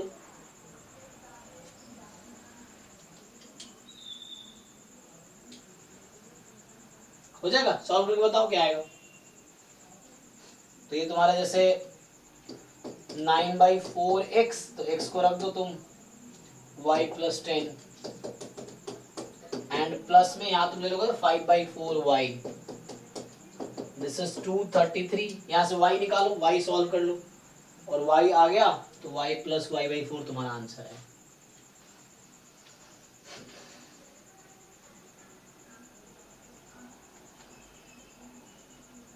ठीक है, तो मतलब सॉल्व कर लोगे। तो ऐसे चूंकि मैं मैथमेटिकली कर रहा हूँ, ट्रिक कुछ ऐसा बता नहीं रहा, जैसे मैं एग्जाम में करता हूँ वैसे ही मैं कर रहा हूँ, इस तरीके से आप अपना तरीका लगा सकते हो। बट मेरा पर्पस ये था असाइनमेंट ये कराने का कि आप एक बार सॉल्व कर दो 50 में 50 क्वेश्चन, क्योंकि 15 मार्क्स इसका कंट्रीब्यूशन है, 15 मार्क्स है ना, अच्छा कंट्रीब्यूशन है इसका। तो एक बार सॉल्व कर दो ताकि आपको दिख जाए, ठीक है ना। 19 क्या y कितना आया? आ गया, मतलब सॉल्व कर लिया ना, कर लोगे ना ये। तो यहाँ से y निकालो, हाँ हो जाए, तो इसको आप सॉल्व कर लोगे। नेक्स्ट क्या है कि है ना, कुछ लोग क्या होता है, ईगो होता है कि नहीं स्टैट्स पढ़ के ही मार्क्स लाएंगे, लेकिन फिर वो लोग क्वालिफाई नहीं कर पाते, क्योंकि आपको 100 में से मार्क्स लाने। नेक्स्ट बताइए। 19, चलिए तो 19 क्या कह रहा है आपका? एक मैट्रिक्स M है Mij, जहाँ J की वैल्यू 1 2 3 4 है। The diagonal element are all 0, सारे डायगोनल एलिमेंट 0 हैं, ओके। और मतलब ये 4x4 की मैट्रिक्स है ना, और diagonal element are all 0। Mij बराबर माइनस Mji, इसका मतलब क्या करना चाह रहा है? सिमेट्रिक भी है सर, स्क्यू सिमेट्रिक है। अच्छा एक मिनट, तो कहना क्या चाह रहा है कि एक मैट्रिक्स है, diagonal elements are all 0, Mij बराबर माइनस Mji, लेकिन किसके लिए? डिफरेंट आई के लिए, इक्वल के लिए भी चलेगा, ओके ठीक है। तो स्क्यू सिमेट्रिक है, हाँ कोई बात नहीं। तो डायगोनल 0 है, मतलब स्क्यू सिमेट्रिक मैट्रिक्स है, ठीक है। Minimum number of element required to fully specify the matrix. अब देख लो, जैसे ये तो वो क्वेश्चन हो गया, जैसे ये तो चलो यहाँ पे एप्टीट्यूड में है, ये वो क्वेश्चन आता है ना dimension of the vector space, उसमें भी यही लॉजिक लगाते हैं जो यहाँ पे करेंगे, वही है सर कि आप डायमेंशन कैसे निकालोगे। तो ये तो चलो एप्टीट्यूड का है, तो ये तो सबके लिए रहा होगा। बट हम लोग जो है ना लॉजिकली जो पढ़ते हैं वहां पे कि डायमेंशन निकालो उस वेक्टर स्पेस का, तो हो जाएगा उससे। देखिए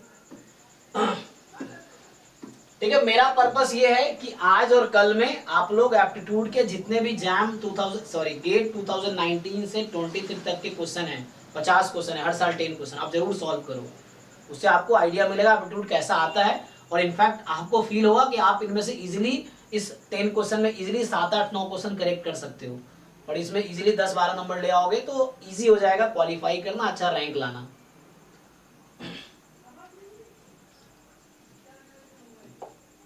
ठीक है, देख लो, तो तुम्हारे पास 4x4 की मैट्रिक्स है, डायगोनल सारे 0 हैं ऑलरेडी। अब यहाँ 1, 2, 3 एंट्रियां होंगी, 2 एंट्रियां होंगी, 1 एंट्रियां होंगी। अब ये जो यहाँ रखोगे यही यहाँ पे आएगी, तो पूछ क्या रहेगी, the minimum number of element required to fulfil. तो इधर कितने एलिमेंट है, देखो कितने हैं, तो इतने ही चाहिए ना, 3, 2, 5, 1, 6 है ना, तो यही आंसर होगा। ठीक है, देख लो तुम लोग। हाँ क्यों नहीं होगा? हाँ, क्यों नहीं होगा? 12 क्यों नहीं होगा, क्योंकि यहाँ मैं 1 रखूंगा तो यहाँ -1 आएगा, यहाँ 2 रखूंगा तो यहाँ -2 आएगा, यहाँ 3 रखूंगा तो यहाँ -3 आएगा, यहाँ 4 रखूंगा तो यहाँ -4 आएगा, यहाँ 5 रखूंगा तो यहाँ -5 आएगा, यहाँ 6 रखूंगा -6 रखा गया है, उसने बता रखा है ना। मीनिंग क्या है? हाँ, तो the minimum number of elements required to fully specify the matrix, तो कितने मुझे एलिमेंट चाहिए, मतलब कितने नंबर चाहिए एक्चुअली, ताकि इस मैट्रिक्स को स्पेसिफाई कर सके हम। तो हमें 6 नंबर ही चाहिए, इसने कहा ना कि Mij इज -Mji, तो अगर तुमने ये एलिमेंट स्पेसिफाई कर दिया तो ये हो गया specify by the condition. So this is like finding the dimension of a 4x4 skew symmetric matrix. तब भी अगर क्वेश्चन ये होता है what is dimension of a vector space subspace of skew symmetric matrices of 4x4 order, तब भी answer यही होता। बट सर IMJ को 1, 2, 3, 4 ही लेने के लिए बोल रहे हैं ना, तो वहाँ पर रिपीट हो जाएंगे फिर एलिमेंट्स। कहाँ पर रिपीट हो जाएंगे,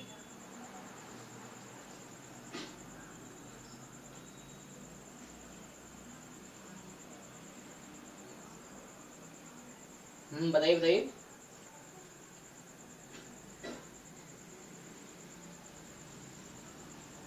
वो क्या स्क्यू सिमेट्रिक मैट्रिक्स क्या कंडीशन होती है, मतलब 12 एलिमेंट्स टोटल कितने जरूरत पड़ेंगे यहाँ पे, तो जैसे उसने कहने की कोशिश की उसका मतलब ठीक है, एक आपने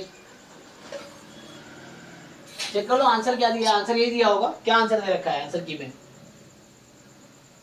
चेक कर लो एक बार।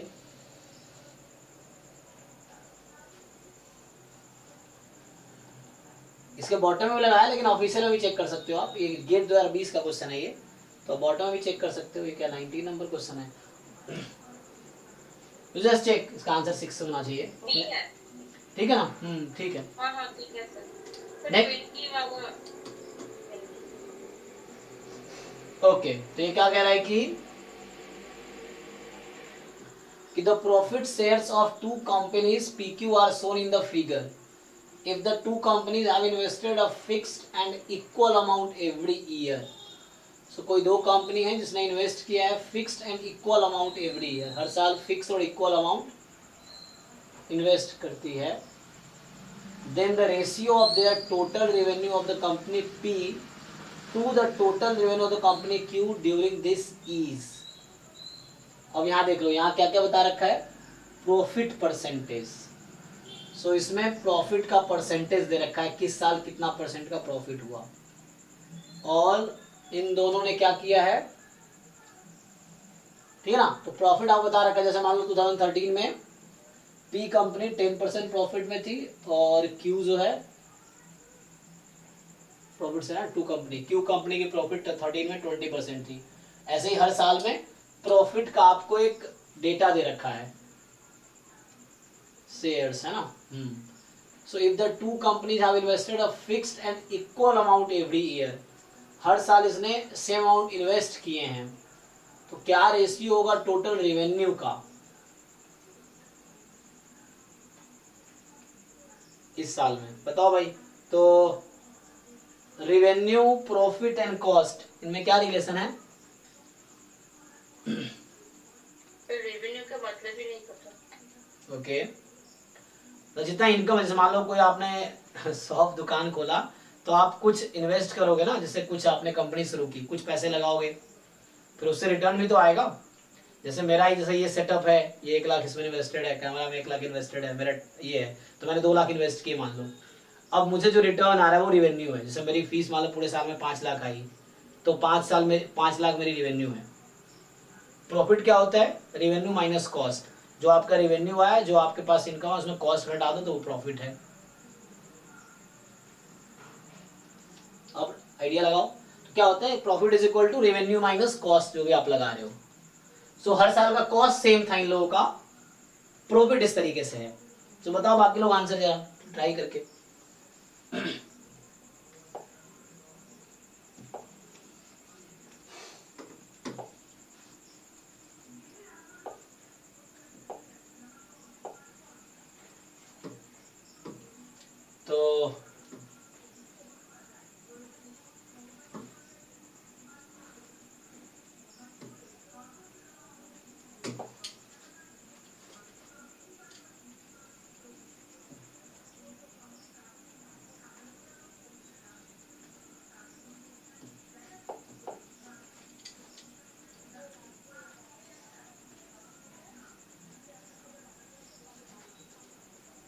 तो जो रिवेन्यू है वो तुम्हारा क्या है?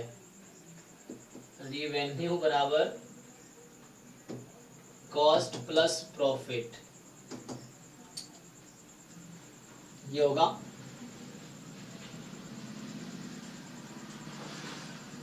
मतलब प्रॉफिट और रेवेन्यू माइनस कॉस्ट, ठीक है ना। तो हर साल उसने सेम अमाउंट इन्वेस्ट किए ना, इन्वेस्टेड मतलब जितना उसने लगाए हर साल सेम है। तो एवरी ईयर दे इन्वेस्टेड, कितने साल का डेटा है ये? 6 साल का ना। तो टोटल पी में कितना इन्वेस्ट हुआ होगा? मान लो हर साल x रुपीज इन्वेस्ट हुआ, तो पी में टोटल कितना इन्वेस्ट हुआ होगा? पी कंपनी में पी का कॉस्ट कितना है? 6x। क्यू का टोटल कॉस्ट कितना लगा होगा? 6y। चेक कर लो। और प्रॉफिट तुम्हें दे रखा है, उसका कॉस्ट का प्रॉफिट है, तो मान लो x ही है ना, तो यहाँ पे कितना होगा? ये देखो यहाँ पे पहले साल में कितना प्रॉफिट है? 10x, वहां पे उसका 20y, मतलब परसेंट है ना, 10% ऑफ।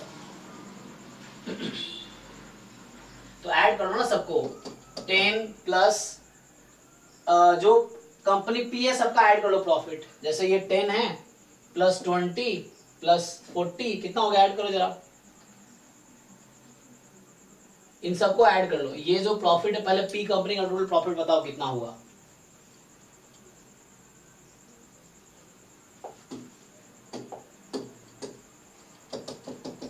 ऐड करो भाई, कोई ऐड करके बताओ।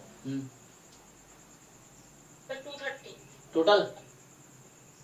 हाँ, प्रॉफिट, हाँ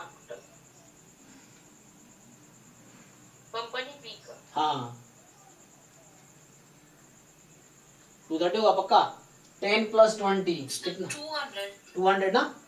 सो 200 ऑफ x, क्योंकि देखो यहाँ क्या होगा? 10% of x plus 20% of x plus 40% of x plus 40% of x, 50% of x and 40% of x। तो टोटल मिला के इसका टोटल प्रॉफिट है 200 of x, percent of x। मतलब ये है, अभी समझ लो, हर साल परसेंटेज ऐड हुआ, तो मतलब टोटल, अच्छा सॉरी ऐड होगा ना, हाँ ठीक है, तो बाद में तो वही आ जाएगा ना ऐड होके। हर साल का तुम्हें x इन्वेस्ट हुआ, टोटल कितना हो गया? ये कितना? Equal to what? 2x। समझ लो क्या गया? 10% of x plus 20% of x plus 40% of x plus 40% of x, इस तरीके से ऐड कर रहे हैं। तो x तो कॉमन आ जाएगा ना, तो वो ऐड हो जाएंगे, तो 2x आ गया, ये प्रॉफिट है।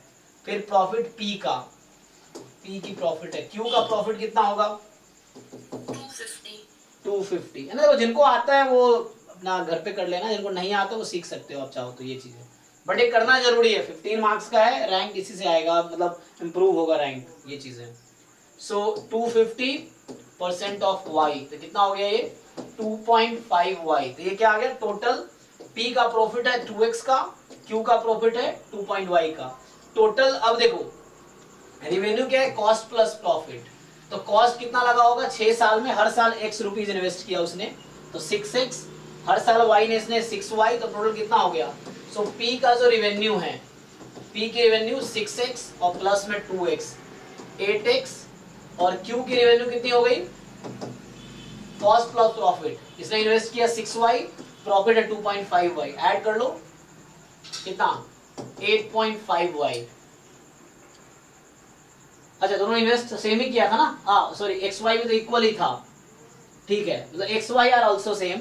उसने कहा था कि have invested a fixed and equal amount, fixed and equal amount every year, तो दोनों इक्वल ही है एक्चुअली। तो देख लो ये एक्स एक्स हो गया। अब पूछ क्या रहा है तुमसे, revenue of company to the Q, divide कर लो, तो 8/8.5 कितना बनेगा, 16/17। तो ये आपका 16/17, तो ये आंसर हो जाएगा बी ऑप्शन, चेक कर लो, है ना। तो कुछ लोगों को ऑलरेडी आता होगा हाउ टू सॉल्व, जिनको नहीं आता आप सीख सकते हो, मैंने ऐसे सोचा, but this is not the best way, मैं नहीं कहूँगा सबसे अच्छा तरीका है, मुझे ऐसा समझ रहा मैं ऐसे कर रहा हूँ, आप हो सकता है मुझसे कम टाइम में आप बेटर कर दो, इट्स फाइन। तो जिनको आता है just solve in your own way, aptitude वाले। लेकिन मैं ये कहना चाह रहा हूँ कि 15 मार्क्स से गुड कंट्रीब्यूशन इन 100, तो छोड़ना मत, इसको प्रैक्टिस करके जाओ पहले से PYQ के क्वेश्चंस, ताकि तुम है ना वहाँ पे सिर्फ मैथ और स्टैट्स पे रिलाई मत करो। कुछ तो बच्चे इतने होते हैं है ना, इनको लगता है सिर्फ स्टैट्स करना है सर।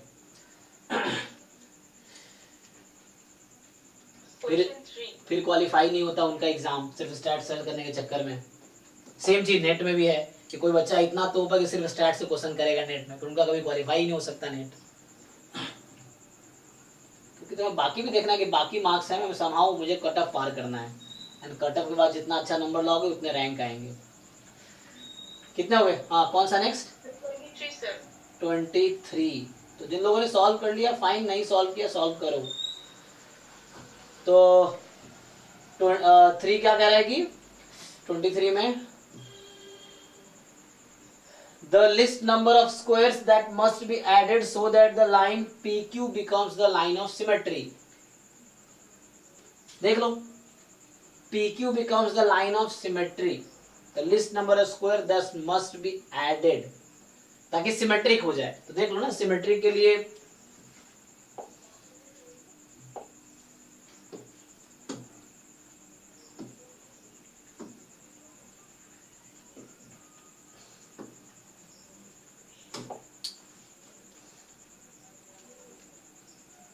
थोड़ा दिमाग लगाओ, इजी है ये सब, तुम कोशिश करो बस। जैसे तुम्हें सिमेट्रिक बनाना है, मतलब PQ एक मिरर है, ये समझो PQ मिरर है, तो जैसा उधर दिखे वैसा ही इधर दिखे, तो कम से कम कितना तुम्हें ऐड करना पड़ेगा, हटा नहीं सकते ना, ऐड ही करना है ना, मुझे ऐड करना है। तो देखो जैसे मान लो ये खाली है, ये भरा हुआ है, तो मुझे क्या करना होगा, इसको सिमेट्रिक है ना, तो मुझे स्क्वायर ऐड करना है एक्चुअली।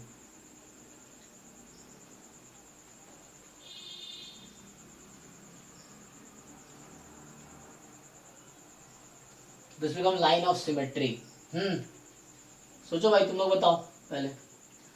तो यहाँ 2 है, इधर 2 चाहिए ना मुझे, एक तो ये चाहिए और एक इसके सिमेट्रिक में ये चाहिए होगा ताकि सिमेट्रिक हो जाए। तो एक हमने ये ऐड किया, एक ये ऐड करेंगे। अब इधर कितना चाहिए मुझे,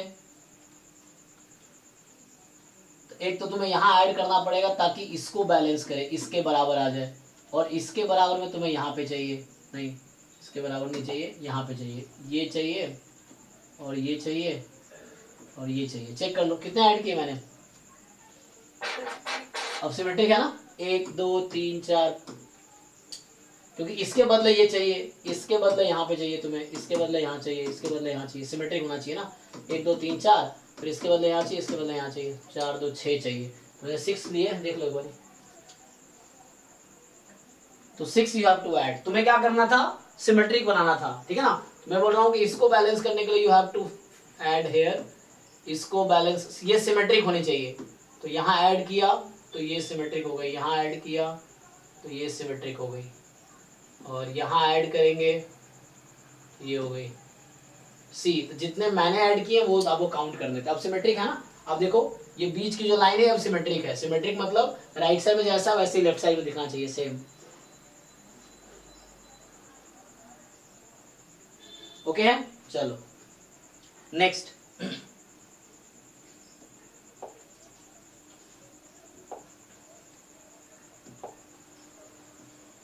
बताओ, और ट्राई किया आगे? मुश्किल नहीं, बट ट्राई करके आओ। मुझे लगता है सब लोगों ने ट्राई नहीं किया है, तो आप कल तक का टाइम लो, 50 क्वेश्चन को फिनिश करो। एक बार बैठो 2-3 घंटे में कर दोगे सारा, और 28. कुछ सोचोगे तो हो जाएगा।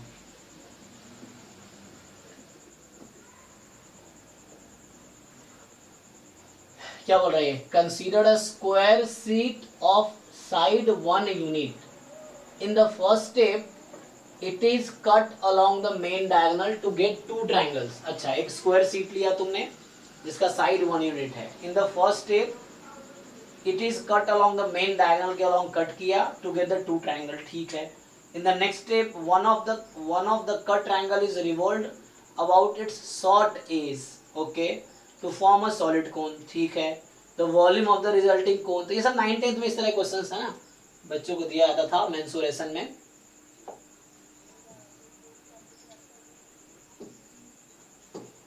वही आपको एक बार रिवाइज कर लेना है। मतलब टॉपिक पढ़ोगे तुम्हें एप्टीट्यूड की तैयारी में बहुत दिन लगेंगे।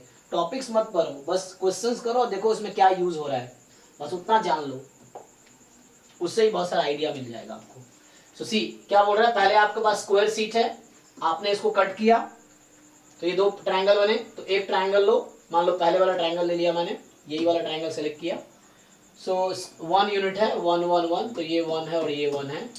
तो square sheet 1 unit, the first step cut along the main diagonal, काट दिया हमने 2 triangle. In the next step one of the cut triangle is revolved about the, एक ट्रायंगल मैंने ये वाला मान ले लिया, शॉर्ट एज, इसको घुमाओ शॉर्ट एज के अराउंड, तो ये शॉर्ट एज के अराउंड रिवॉल्व करो। आपको समझ आ रहा होगा क्या बनेगा, तो ये इधर जाएगी और ये इधर जाएगी, जब घुमाओगे तो ये शेप बनेगी। ये कौन सा शेप बनेगी? ये what is the name of this shape?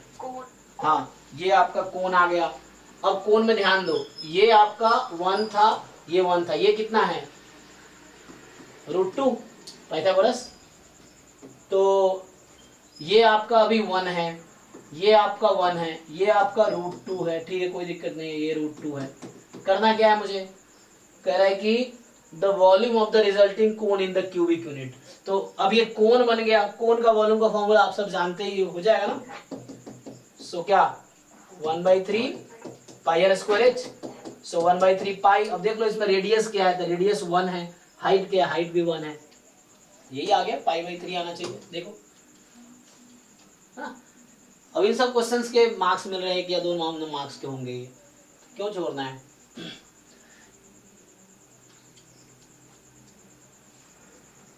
ठीक है, देख लो, बताओ और ट्राई करके बताओ। हाँ, और डाउट है? बाकी लोगों ने कर लिए क्या? तुम लोग एक का ही डाउट है।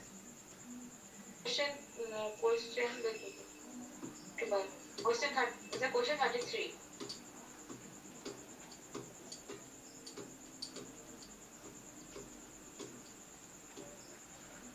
क्या कह रहा है कि a trapezium has vertices marked as PQRS in that order anti-clockwise में, okay। अब कह रहा है कि side PQ is parallel to SR, further it is given that the PQ is 1, QR is 4, RS is 6, this what is the sort। तो ऐसे दिखेगा नहीं, तुम फिगर बनाओ तो आपको इजीली दिख जाएगा कि हाँ क्या करना है। तो इसका क्या करो,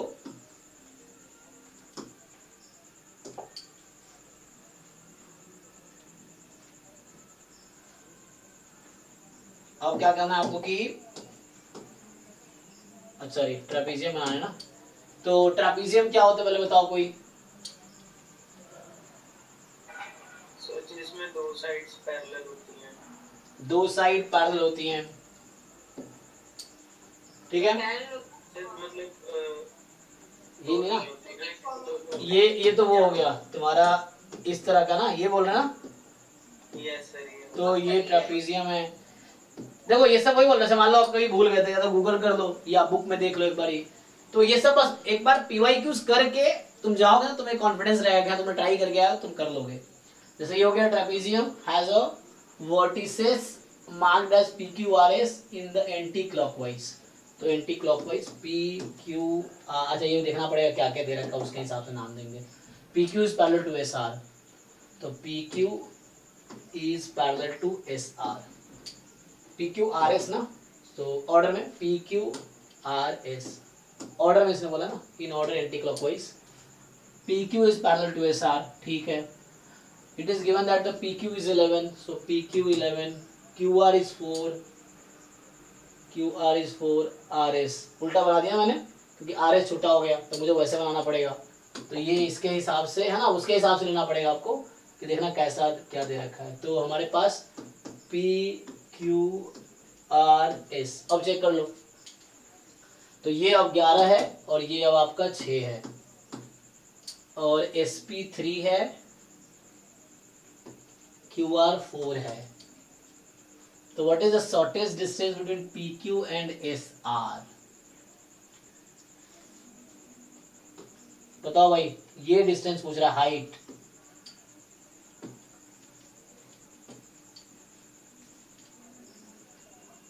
इधर वाला x हो जाएगा, इधर वाला 5 माइनस x हो जाएगा। ठीक है, ये मान लीजिए 6 ही हो गया आपका, तो ठीक है ये आपका x है, ये 5 माइनस एक्स है, क्योंकि टोटल 11 होने चाहिए। ठीक है, आपने टोटल 11 है ना ये, तो 6 इधर हो गया, x ये हो गया, 5 माइनस एक्स हो गया। अब ये तो कॉमन ही रहेगा, जो भी है h रहेगा ना, तो हो गया, दो इक्वेशन दो अननोन आ जाएगा, मतलब 4 स्क्वायर प्लस एक्स स्क्वायर बराबर एच स्क्वायर, और यहाँ से 1 मिनट उल्टा कर दिया ये तो ना पाइथागोरस लगाओ, x square plus H square बराबर 4 स्क्वायर, और यहाँ से ऐसे ही 5 minus x square plus H square बराबर 3 स्क्वायर। अब ये 2 इक्वेशंस है, 2 अननोन्स है, मुझे क्या चाहिए, h चाहिए, आ जाएगा, देख लो x की वैल्यू निकाल के पुट कर लो, इजी है, सब्ट्रैक्ट कर लो, उसको सब्ट्रैक्ट कर लोगे तो x आ जाएगी, x से फिर h आ जाएगी, तो यू सब्ट्रैक्ट दिस 2 इक्वेशंस, ठीक है। हाँ, एटलीस्ट ना ये आइडिया तो मिलना कैसे सॉल्व करना है, तो इस तरीके से इसको सिंपलीफाई कर लो, हो जाएगा।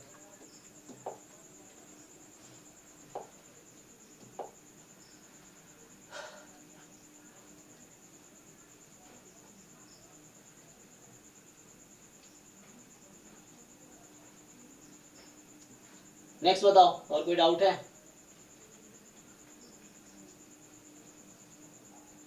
सर नेक्स्ट क्वेश्चन कौन सा?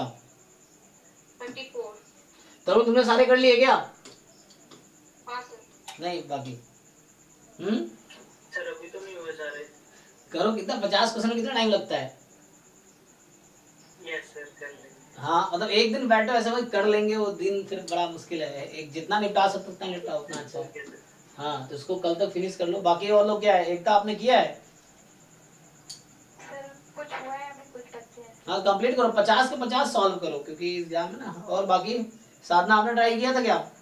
नहीं किया सर। हाँ तो इसको ट्राई कीजिए, कल तक कंप्लीट कीजिए, क्योंकि वो फिर वही ना बच्चे बाद का वेट करते हैं, फिर एग्जाम के 1 महीने पहले चाहते हैं सब कर ले, जब 1 साल पहले तैयारी शुरू कर रहे हैं लेकिन करना 1 महीने पहले ये सब कुछ, तो क्या इतना जल्दी तैयारी करने का क्या फायदा है? एक बार किए तो बाद में रिवाइज कर सकते हो ना, रिवाइज तब करो जब एक बार कर चुके हो आप। अभी एक बार कर लोगे, जब बाद में एग्जाम टाइम अगर रिवाइज करो तुम्हें लगेगा अच्छा तुम्हें सब आता है, थोड़ा कॉन्फिडेंस बढ़ेगा, वो चीजें। ठीक है बताओ भाई। 34 35 ये नहीं हुआ। 34 35 नहीं हुआ। 34 क्या है कि a figure shows a grid formed by the collection of unit square. The unshaded unit square in the grid represents whole. ठीक है, तो unshaded is this. तो पूछ क्या रहा है, what is the maximum number of squares without a hole in the interior? Okay, that can be formed within a 4x4 grid using the unit square as building blocks. Okay, देखो जरा समझो इसको, बस लैंग्वेज समझना है और ये reasoning है कि आपको एक ग्रिड फॉर्म दे रखा है जिसमें यूनिट स्क्वायर है, मतलब ऐसे यूनिट स्क्वायर है, जैसे ना स्क्वायर 16 होते हैं लेकिन यहाँ एक मिसिंग है, तो अभी 15 यूनिट स्क्वायर है टोटल, जिसमें एक होल है यहाँ पे। तो what is the maximum number of squares without a hole in the interior that can be formed with in the 4x4। हालांकि इसका ट्रिक्स भी होता है, काउंट करने का फॉर्मूला होता है directly, that can be formed within a 4x4 grid using a unit square. ठीक है ना, समझ आया क्वेश्चन? कहना क्या चाह रहा है कि आप कितने यूनिट स्क्वायर इसमें बना सकते हो, मतलब कितने स्क्वायर बनाए जा सकते हैं जिसमें होल ना आता हो। जैसे एग्जांपल के लिए मैं इसका अगर बताऊं तो ऐसे मुश्किल नहीं है, आसान सा ही है ऐसे तो, लेकिन जब इस तरह क्वेश्चन प्रैक्टिस करके जाओ तो एग्जाम में फर्स्ट टाइम में कर पाओगे ना, ज्यादातर चांस रहता है गलत ही करोगे इनिशियली जब तक प्रैक्टिस करके नहीं जाओगे। तो तुम्हें स्क्वायर बनाने हैं इसमें, देखो अब स्क्वायर बनाने हैं तो कितने बना सकते हो स्क्वायर, जैसे स्क्वायर बनाने से एक तो ये हो गया तुम्हारा, मैं दूसरे कलर से देखता है ना, जैसे एक यहीं से स्टार्ट कर लो 1 2, ध्यान दो, फिर कितना, जैसे इस कितने, इसमें 4 तो ऐसे ही है ना, ये 4 हो गए, ध्यान दो 1 2 3 4 छोटे छोटे, एक बड़ा हो गया 5, सेम 5 यहाँ आएगा 1 2 3 4 5, अभी तक कितने मिल गए टोटल 10। अच्छा ध्यान दो एक ये भी है 11, आया ना, समझ रहे ना, एक ये है 11, स्क्वायर ही बनाना है आपको। तो इसमें 5 थे, इसमें 5 थे और यहाँ है, ये काउंट हो चुका है सिंगल वाला, तो ये 11 हो गया, 11 के बाद 12 13 14 15 16 17 18 19 हो गया, और बनेगा, चेक करो जरा, हाँ सर 19 ही होगा। ठीक है ना। तो 5 5 और एक यहाँ 11 12 13 14 15 16 17 18, अरे काम मिस हो गया 5 5 10 11, चेक कर लो। अच्छा एक ये था ना, एक ये भी था, तो टोटल हाँ 5 यहाँ, मतलब 5 5 5 15 1 16 17 18 19, सो 19 टोटल बन रहे हैं। तो आंसर भी देख लो आप, है ना, तो इसमें टोटल 19 बनेंगे। सो टोटल 19 तो ऑप्शन ही नहीं है, 20 होगा फिर तो। चेक करो एक और कहीं मिस हुआ है, एक काम मिस किया मैंने। सर आपने जो ये वाला नहीं लिया, वो मिड पोर्शन में जिसमें होल है उसके ऑपोजिट साइड में जो मिड पोर्शन है ना, उसमें आपने मिस कर दी। अच्छा मतलब ऊपर नीचे जो स्क्वायर है उसका मिड पोर्शन दो, ऊपर नीचे जो स्क्वायर है, हाँ ये पूरा तो नहीं ले सकते ना, ये तो नहीं ले सकते ना, नहीं उसके साइड का ये, हाँ वो नहीं, वो next line, first line second line, हाँ इसका इसका और इसका नीचे नीचे नीचे। अच्छा ये वाला रह गया ना, हाँ यस हाँ, यस हाँ, वो वाला। यस यस, हो गया ना। तो ठीक है, तो यहाँ पे 5 ये था, 5 ये था, एक ये बना, फिर 5 यहाँ और एक ये बना, 20 हो गया ना टोटल अब, ठीक है। अब तो इस तरह तुम्हें करना है, ऐसा कुछ है ना इसमें खास तो है नहीं अलग से। सो 20 आपको बस देखना है क्या आएगा, ठीक है। ऑप्शन में है, हाँ 20 है, 20 होगा। सो 20 is correct answer, 20 he answer. आप चेक करो आंसर की इसमें। सो 20 is the correct answer actually. कौन सा नंबर है? 34। आप चेक करो 34 का आंसर 20 ही होगा। फिर भी देख लो कहीं मिस तो नहीं ना। सो फिर बोल रहा हूँ 1 2 3 4 5 6 7 8 9 10 11 12 13 14 15, ये सिंगल वाला 15 हो गया। ये 16 17 18 19 और कौन है गया 20, इस तरह से। ठीक है, सिंगल सिंगल टोटल आपको मिल गए 15, बाकी 5 ऐसे बनेंगे 1 2 3 4 5, ठीक 20 ही बनेगा। नेक्स्ट बताओ, ये हो गया 20 आएगा इसका आंसर।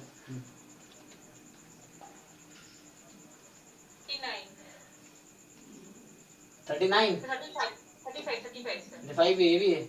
तो इसमें क्या कहना चाह रहा है, इतना स्टोरी टाइप का क्वेश्चन है ना। तुम्हें लगेगा शुरू में कि कितना मुश्किल है, छोड़ देते हैं, बट अगर पढ़ के देख लो, अगर लगे टाइम टेकिंग है छोड़ दो एग्जाम में, कोई प्रॉब्लम नहीं है कि आपको ज्यादा टाइम नहीं देना है क्वेश्चन पे, बट इनिशियली 1-2 मिनट दो तुम और पढ़ के पूरा क्वेश्चन पढ़ो, 1-2 मिनट टाइम दो, नहीं हो रहा है स्किप करो उसको, ये है। बट कई बार क्वेश्चन तुम्हें दिख रहा है बहुत ज्यादा है, लेकिन आसान हो सकता है। देखो जैसे यही क्वेश्चन है तो ऐसा लग रहा है कितना लेंथी क्वेश्चन होगा, पढ़ लेते हैं। तो an art gallery engages a security guard to ensure that the item displayed are protected. The diagram below represent the plan of gallery where the boundary walls are opaque. ये opaque है ना, and opaque क्या होता है, not transparent है ना। तो the location of the security guard posted is identified such that all the inner spaces shaded region in the plan of the gallery is within the line of the sight of the security guard. If the security guard does not move around the posted location and has a 360 degree views, So which all of correct represent the set of all possible locations among the locations PQRS where the security guard can be posted to watch over the entire inner space. समझे आप लोगों को कि security guard को कहाँ बिठाया जाए ताकि वहां से वो मूव नहीं करेगा, बस वो मतलब वॉक नहीं करेगा, जस्ट वहां से चारों तरफ देख के वो पूरा रीजन कवर कर सके। क्या लगता है, जैसे अगर पी पोजीशन पे खड़ा है तो यहाँ से आर दिखेगा क्या, उसको नहीं दिखेगा ना, आर पे खड़ा है तो पी नहीं दिखेगा, ये रीजन नहीं दिखेगा। बट अगर क्यू पोजीशन पे खड़ा है तो क्या वो पूरा रीजन देख सकता है कि नहीं, इट्स फाइन। एंड एस पे है सो ही कैन सी और ही और C can see whole the region. तो क्वेश्चन है गार्ड को कहाँ पे पोस्ट करे ताकि to watch over the entire inner space of the gallery, so that is answer is Q and S. हो गया, कुछ करना ही नहीं, एक बार पढ़ लिया तो आंसर आ जाएगा। तो ना कई बार क्वेश्चन लेंदी लगता, आसान है ना इसमें, तो कहाँ सिक्योरिटी गार्ड को पोस्ट किया जाए ताकि वो इजिली पूरा रीजन कवर करे, तो answer is Q and S. तो इसका आंसर होगा Q and S, C option. देख लो सर देख के ऐसा लग रहा था कि क्वेश्चन नहीं होगा। हाँ वही ना, वही मैं भी कह रहा हूँ, कई बार एग्जाम में ऐसा लगता है इतना लंबा छोड़ो क्या पढ़े, लेकिन एक बार तुम पढ़ लो तो कितना आसान सा हो, जो लैंग्वेज समझ लिया तो बस ये था गार्ड को कहाँ बिठाना ताकि पूरा रीजन उसको 360 व्यू से दिख जाए। तो आर से यहाँ दिख नहीं सकता क्योंकि ओपेक है, ट्रांसपेरेंट नहीं है। तो वैसे देख के शुरू में मुझे भी लगा यार इतना क्या पढ़ना, छोड़ो, तो लगा पढ़ के देख लेते हैं। तो इस तरह से है, देखो एग्जाम में वैसे ही एक बार रीड कर लो, कई बार क्वेश्चन आसान रहते हैं वैसे स्किप कर देते हैं, बस ऐसे ही आसान था। तो कहाँ गार्ड की पोजीशन क्यू एंड एस हो सकती है जहाँ से 360 view, that is the answer. फिर ये सब खाली क्यू भी तो हो सकता है इसमें। नहीं क्यू एक, बट क्वेश्चन है कि इसने पूछा क्या है कि set of all possible locations. Q is also fine answer, P is also answer, so P and Q are, sorry P not, Q and S are answer, but set of all possible, मुझे सारी possibility बतानी है एक साथ, set of possible है ना, ये चीज है। Which of the following correct the represent set of all possible, तो Q is fine, मतलब Q is okay location है, S भी fine है, but मुझे set of all बताने हैं, set of all बताने then Q and S answer होगा, है ना। तो ऐसे मुश्किल लग रहा है लेकिन है नहीं मुश्किल एक्चुअली। तो 39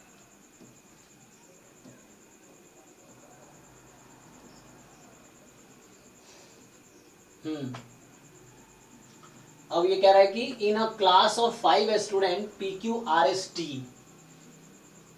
only 1 student is knowns to have copied in the exam. In a class of 5 student, 5 लोगों की क्लास है PQRST, ठीक है ना, only 1 student is known to have copied in exam.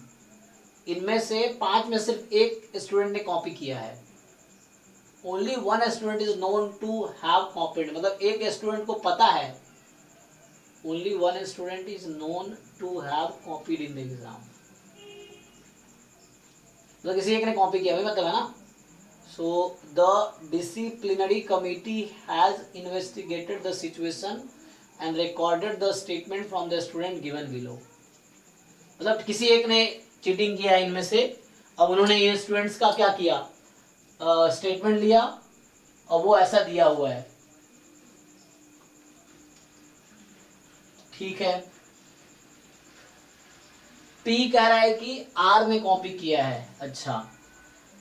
Q कह रहा है कि S ने कॉपी किया है, okay. P did not copy in exam, R कह रहा है कि P ने कॉपी नहीं किया है, एंड S कह रहा है कि only one of us is telling the truth। S क्या कह रहा है कि only one of us is telling the truth, और T कह रहा है कि R is telling the truth। तो R अगर ट्रूथ कह रहा है तो R क्या था, P did not copy in exam but only one is lying। अगर R सही समझ लो ये गलत हो जाएगा, तो इसका मतलब R is फूलिंग, मतलब इनमें से इसने कहा ना only 1 of us is telling the truth. अच्छा ठीक है, देखो जरा, the investigating team had authentic information that S never lies. अब टीम के पास ये इंफॉर्मेशन है कि एस झूठ कभी नहीं बोलता है, तो मतलब एस सच बोल रहा है। एस क्या बोल रहा है कि एस सच बोल रहा है ना, और वो क्या बोल रहा है कि only 1 of us telling the truth, और वो खुद ही है, वो आदमी वो तो खुद ही है ना। तो चेक करो,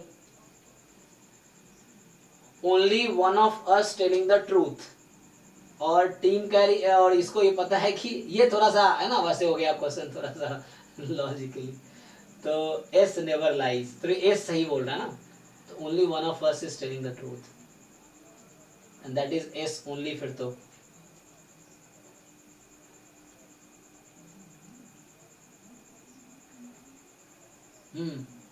तो क्वेश्चन क्या है, based on the information given above the person who has copied in exam is, बताओ। तो मतलब एस का स्टेटमेंट ट्रू है, ठीक है ना, तो बाकी सब गलत बोल रहा है। एस का ए आंसर होगा, तो एस का स्टेटमेंट ट्रू है, बाकी सब गलत बोल रहा है, मतलब P Q R S T, P Q R N T सब झूठ बोल रहा है।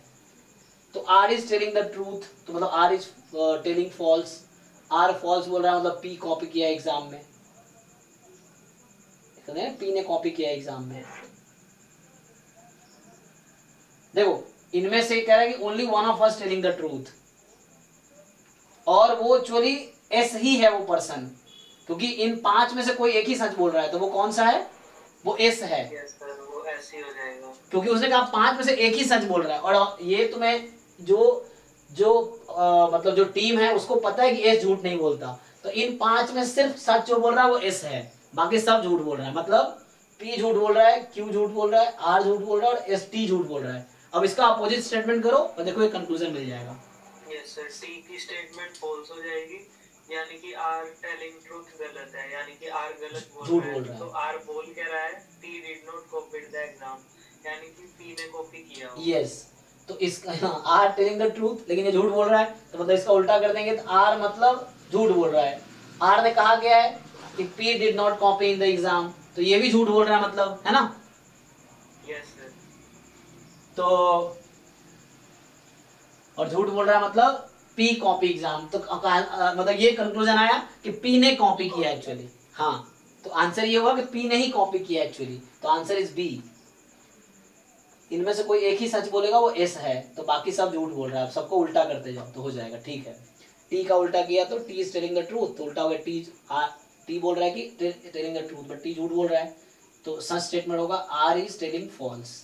और आर कह रहा था पी डिड नॉट कॉपी, तो मतलब उसका उल्टा कर दो तो पी कॉपीड द एग्जाम, तो answer is this P. So P copied actually, ठीक है। क्वेश्चन 40। अच्छा, अब ये कह रहा है कि consider the following square with the 4 corners, ठीक है, वो दिख रहा है आपको P Q R S. Consider the following square with the 4 corners and the centre marked as P Q R S T, P Q R S T, okay. X Y Z represent the following operations, तो X है rotation of the square by 180 degree with respect to S Q axis, ध्यान दो x क्या है, rotation है square का 180 degree से with S Q, तो एस क्यू के रेस्पेक्ट में 180 डिग्री, तो 90 फिर 90 है ना, तो 2 बार रोटेट कर दो, मतलब 90 और 90 घुमा दो, ओके। अभी देखता हूँ क्या होगा। y क्या है, y का मतलब है rotation of the square by 180 degree with respect to P R, तो पी आर के रेस्पेक्ट में फिर तुम 180 घुमाओ, y का मतलब ये है। z का मतलब है rotation of the square by 90 degree clockwise, so 90 degree घड़ी की दिशा में, clockwise with respect to the axis perpendicular, ठीक है ना, so with respect to the axis perpendicular and going into the screen and passing through t, oh 1 minute, ये कहना चाह रहा rotation of the square by 90 degree clockwise with respect to the axis perpendicular going to screen passing, अच्छा मतलब t के respect में एक perpendicular line draw, मान लो ये ले लिया मैंने, अब इसके रेस्पेक्ट में मैं 90 डिग्री घुमाऊंगा, है ना, कितना 90 डिग्री क्लॉकवाइज, ठीक है, 90 डिग्री क्लॉकवाइज। पूछ रहा है consider the following 3 distinct sequence of operations which are applied to the left to right corner, left to right order, sorry left to right order. पहले x ऑपरेट हुआ, फिर y, फिर z, ऐसा कहना चाह रहा है। तो which of the following statement is correct as per the information? So sequence 1 and 2 are equivalent, 1 3 are equivalent, 2 3 are equivalent, 1 2 3 are equivalent। तो काम करते हैं, इसको अप्लाई करके देखते हैं क्या हो रहा है। देखो तो कौन सा इक्विवेलेंट है ये ढूंढना है तुम्हें, तो तुम्हें एक्चुअली ढूंढना है कि इक्विवेलेंट कौन सा है। तो उसके लिए हम क्या करते हैं,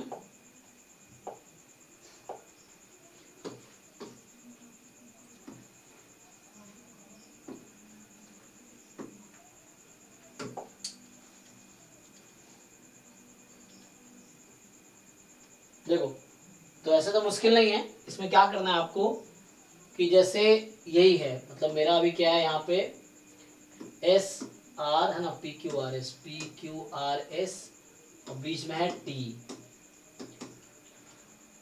मैं कौन सा अप्लाई करूँ, चलो पहले देख लेते हैं। तो ये जैसे एक्स वाई जेड जेड है, ध्यान दो, तो इसमें मैं एक्स ऑपरेट कर रहा हूँ। तो एक्स ऑपरेट क्या कर रहा था, X rotation of square by 180 degree with respect to the S Q. तो एस क्यू के रेस्पेक्ट में 180 से रोटेट कर रहे हो तुम, तो ध्यान दो 180 से रोटेट करो। क्या करना है, मतलब कैसा, जैसे मान लो फॉर एग्जांपल ये एक्स क्यू है, उसके रेस्पेक्ट, जैसे मैं एग्जांपल दे रहा हूँ बुक से, है ना, जैसे ये बुक है, अब तुम क्या कॉर्नर के रेस्पेक्ट में 180, ये मान लो बीच का कॉर्नर है ना, तो 180 का मतलब क्या, ये हुआ ना ऐसा। तो यहाँ तुम क्या करोगे, ये एस क्यू है तो 180 से, तो ये इधर आ जाएगा, ये उधर चला जाएगा, समझ रहे हो तुम लोग। तो इसको फिक्स करके 180 से रोटेट किया तुमने, तो मतलब यहाँ होगा कि आर उधर, पी इधर, पी इधर आ गया एंड पी इधर आ गया और आर इधर आ गया, टी यही रहेगा। समझ आया कि नहीं तुम लोगों को, क्या किया इसने कि कॉर्नर के रिस्पेक्ट में 180 से रोटेट किया, तो ऐसा, ठीक है, वो फिक्स करके ना, ये फिक्स है, एस क्यू फिक्स है और इसको रोटेट कर दिया, एस क्यू को फिक्स करके इसको रोटेट कर दिया। तो इस तरीके से है, तुम्हारे पास ये एस क्यू ही रहेगा। अब इस पे ऑपरेट करो तुम, और क्या है, वाई ऑपरेट करो, चलो एक्स वाई, अब इस पे तुम वाई ऑपरेट कर दो। तो वाई का मतलब क्या था कि rotate the square by 180 degree with respect to P R. अब पी आर के रेस्पेक्ट में फिर से 180 से रोटेट करो, तो मतलब इसको फिक्स रखो, इसको घुमा दो, तो यहाँ क्यू आ गया, यहाँ एस आ गया, यहाँ आर रहेगा, यहाँ पी रहेगा, ये पी था ना, बाकी टी एज इट इज। देखो ध्यान से, तो अभी मैंने पहले ऑपरेट किया एक्स, फिर ऑपरेट किया वाई, तो मतलब ये दूसरा वाला काम हो गया। अब देखो जैसे एक्स वाई के बाद जेड जेड है, चलो अब इसमें मैं जेड ऑपरेट करता हूँ, तो उसके आगे मैं जेड ऑपरेट करता हूँ उस पर। तो जेड क्या था, जेड था कि rotation of square by 90 degree clockwise with respect to the axis perpendicular to this. तो मतलब जैसे आप क्या करोगे कि you will just take T here और इसको 90 से घुमाओ, मतलब यहाँ रख के इसको 90 से घुमाओ, तो क्या होगा 90 से घुमाने के बाद कि जो P है वो इधर आ जाएगी, Q इधर आ जाएगी, S इधर आ जाएगी, कौन से क्लॉकवाइज था, क्लॉक घड़ी की दिशा में ना, ठीक है, तो P इधर आ गया, Q इधर, S उधर, इधर, एक मिनट, S नहीं, PQRS, चेक कर लो। तो ये कब हुआ, जब हमने Z ऑपरेट किए, फिर इस पे Z ऑपरेट कर दो, एक और Z चाहिए ना, तो Z एक बार फिर से ऑपरेट करो। Z क्या कर रहा है, वही चीज कि यहाँ तुमने पेन रखा, इसको 90 से घुमाओ, 90 से घुमाओगे तो एक पोजीशन आगे शिफ्ट हो जाएगी।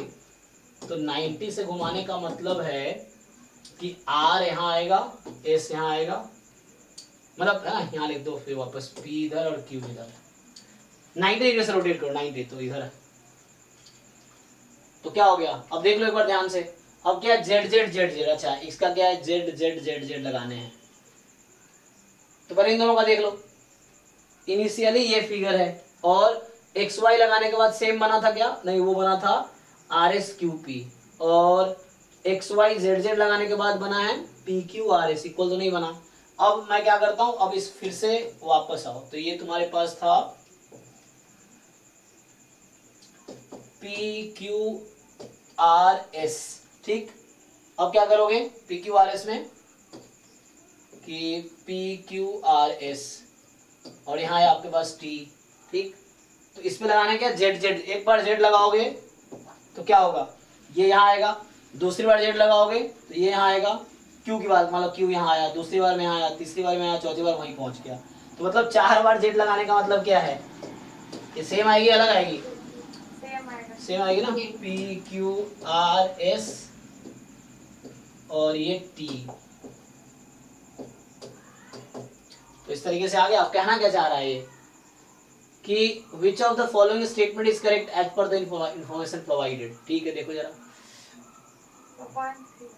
ओके, एक मिनट। तो ये कहना चाह रहा है कि The sequence of operation 1 and 2 are equivalent, 1 3 are equivalent, 2 3 are equivalent, 1 2 3 are equivalent.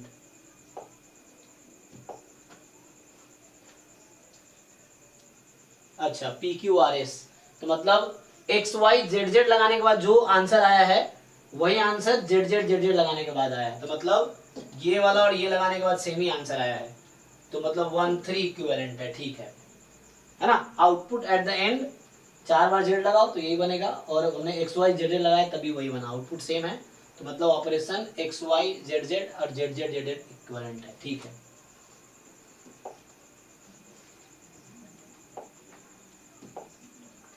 और कोई डाउट है? क्वेश्चन 43। ओके ये क्या कह रहा है कि in the given figure PQRSTV is a regular hexagon with each side of length 5 centimeter, ठीक है।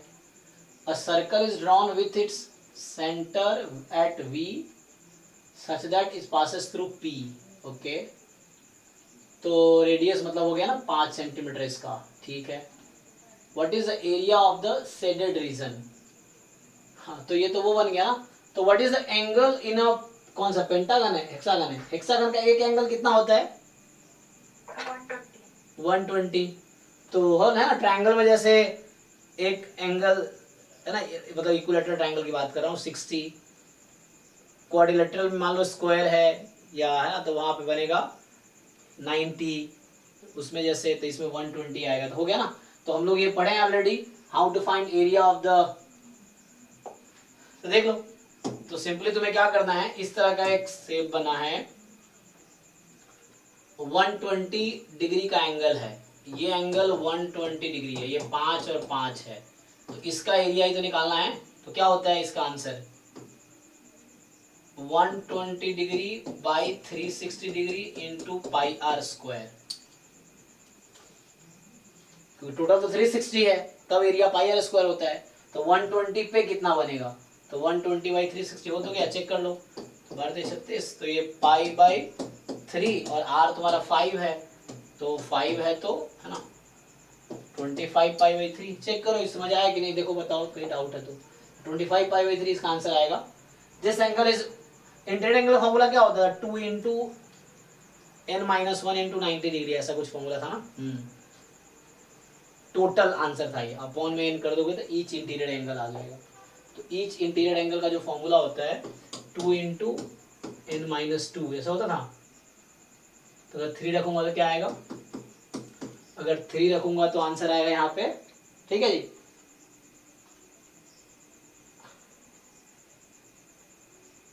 वन आ रहा सही है, हाँ अपॉन n कर देंगे तो ईच इंटीरियर एंगल आ जाएगा, है ना, 1 interior angle in a regular hexagon. तो जैसे रेगुलर n गॉन, तो 3 रखोगे तो आंसर तुम्हारा 60 आएगा, यहाँ से 4 रखोगे तो 90 आएगा, 5 रखोगे तो वैसे ही आ जाएगा, और 6 रखोगे तो 120 आएगा, ठीक है। चलो तो ईच इंटीरियर एंगल है, सम होता है 2 इंटू 90 डिग्री, ठीक है ओके। नेक्स्ट बताओ, हो गया खत्म, एक बार अच्छे से सॉल्व करके आओ, ठीक है, कल करते हैं बाकी डाउट, तो टाइम भी हो गया है। तो एक बार सब लोग, और एक लास्ट, कौन सा है, लास्ट 2 है, बोलो कौन, नीचे नीचे नीचे,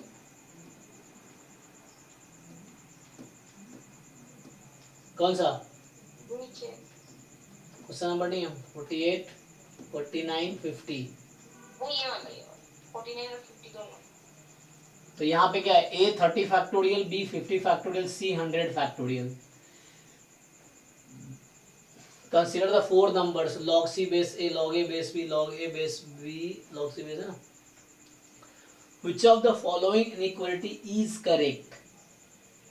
तो इसको डिवाइड कर दो, सेम बेस पे ले आओ सबको, सेम बेस पे ला सकते हो, देखो इक्वल बेस पे ले आओ ना सबको तो हो जाएगा। तो यहाँ पे क्या करना है आपको,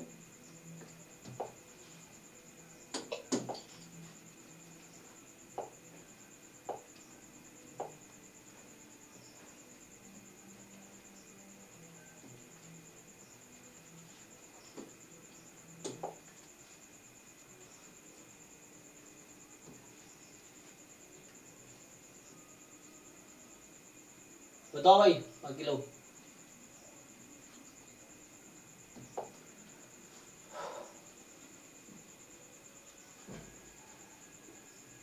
टू के पेयर में कंपेयर करो। देखो तो जैसे तुम्हारे पास ये है log c base a and log b base a, इसके बीच क्या रिलेशन होगा? तो a तुम्हारा 30 पर कोई दिक्कत नहीं है, log x है ना, 1/x पॉजिटिव, ठीक है। तो c और b में लार्जर कौन सा है? bc में देखो कौन सा लार्जर है, यहाँ पे तुम्हारा c 100 है और b 50 है। तो मतलब मैं अलग से लिखूं तो ये जो log c वाला है बेस a और log b बेस a, इन दोनों में देखो क्या लार्जर है, b स्मॉलर है ना c से, तो ये ऐसा होगा। अब चेक कर लो कि log c बेस a वाला, तो यहाँ जैसे log c base a and log b base a, तो c ज़्यादा है, सही है। यहाँ पे log c बेस a इसमें लिखा ही नहीं है ना, तो उससे आ जाएगा ना log c base a and log b base a, ये बोल रहा है। देखो तो यहाँ से ध्यान दो, हमने अभी ये डिसाइड किया ना कि c बेस a ज़्यादा होगा, तो ये c तो आउट हो जाएगा ऑप्शन से। और ठीक है ना, तो यहाँ ओके है। हम बस ये कंपेयर कर रहे थे कि log c बेस a जैसे log b base a। Okay, अब बेस b वाले को देखो जरा। अब यहाँ देखो जैसे ये है तुम्हारे पास, तो ये ओके है ना, ये log b और इन दोनों में कंपेयर करो। यहाँ a a इक्वल है, तो इधर है log a बेस b, मतलब log a upon log b, you can write like this, है ना। इस चीज को मैं ऐसा लिख सकता हूँ log a upon log b, और यहाँ है log a upon log c। तो a तो ऊपर इक्वल है। अब डिनोमिनेटर को देख लो, जिसका डिनोमिनेटर ज्यादा वो वैल्यू कम आएगी। तो ac में कौन सा ज्यादा है? c ज्यादा है, तो c वाली वैल्यू कम आएगी, तो ये कम आएगी। तो log a बेस b, अच्छा यहाँ पे क्या लिखा मैंने, बेस, एक मिनट जाओ, ये गलत लिखा मैंने, b है ना, bc में क्या ज्यादा है? c ज्यादा है, c वाला कम आएगा, b वाला, ठीक है। तो ये तो a ही है यहाँ पे, तो ये ऑर्डर ठीक है, मतलब यहाँ इन दोनों का ऑर्डर ठीक है, इन दोनों का ऑर्डर ठीक है। अब इन दोनों में देखना पड़ेगा, तो तुम्हें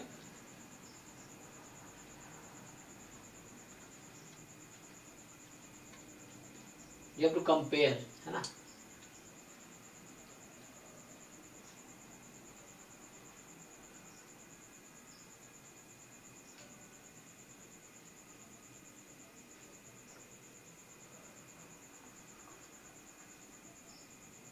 सर चौथा ऑप्शन कैंसिल हो जाएगा कैसे?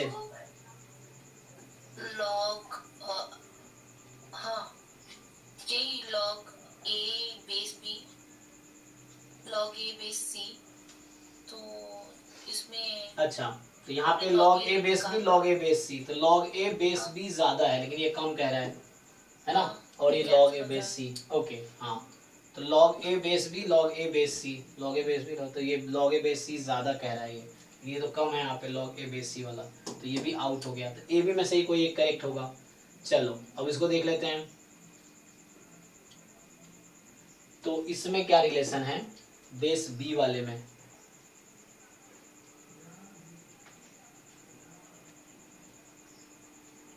देखो log a base b, log c base b, तो c और a में ज्यादा कौन है? c ज्यादा है a से, हाँ बेस कॉमन है, ठीक है ये। अब यहाँ पे जैसे बेस a वाला है नहीं, तो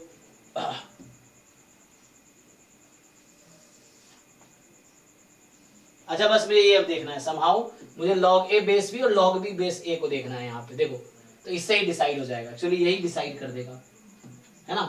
तो ये मुझे डिसाइड करना है, ये आसान है। देखो यहाँ से, सो log, जैसे log ये a बेस b है, सो log a मतलब a की वैल्यू कितनी है तुम्हारे पास? जैसे log a, log a upon log b और log b upon log a। तुम डिसाइड करो किसकी वैल्यू ज्यादा होगी, तो ये यही से डिसाइड हो जाता, इसी दोनों में डिसाइड कर देता।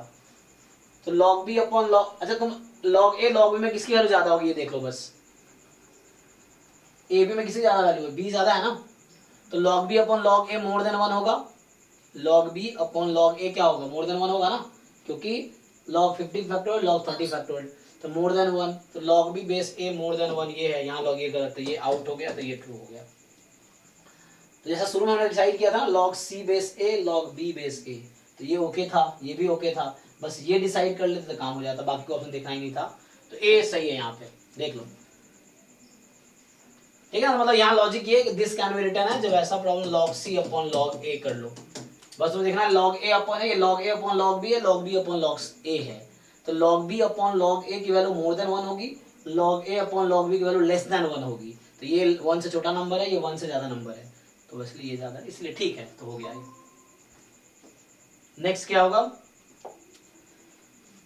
लास्ट, ठीक है। तो तुमने एक बार पूरा हो ही गया लगभग तुम्हारे डाउट्स। तो देखो ये क्या बोल रहा है कि अ स्क्वायर ना, ये बोल रहा है आपके पास कि a square of side length 4 centimetre is given, तो 4 सेंटीमीटर का स्क्वायर साइड लेंथ गिवन है। The boundary of the shaded reason is defined by 1 semi circle on the top and the 2 circular arcs at the bottom, each of the radius 2 centimeter. तो the area of the shaded region, तो मुझे reason का area निकालना है। देखो मुश्किल है, आसान है ऐसे तो यहां से क्या करना है आपको शेडेड रीजन का एरिया चाहिए, ध्यान से देखो। तो क्या करोगे, काम करो, अगर तुम इसको ज्वाइन करो तो क्या हो रहा है, इस वाले देखो, तो ये जो एरिया यहाँ आ जाएगा, ये एरिया यहाँ आ जाएगा, तो इसको उठा के इसके मतलब ये और ये इक्वल है कि नहीं, तो इसका एरिया वही होगा जो इसका आएगा, और इसका एरिया वही होगा जो इसका आएगा, तो इसको उठा के यहाँ रख दो, इसको उठा के यहाँ रख दो। अब ये तुम्हारा आ गया शेडेड रीजन, बताओ इसका एरिया कितना होगा। ये 2 सेंटीमीटर रेडियस था ना, इसका 2 था, तो ये 2 है, ये 2 है, ये वाला 2 है, तो पूरा 4 हो गया ना। तो बताओ इस रेक्टेंगल का एरिया कितना हो गया,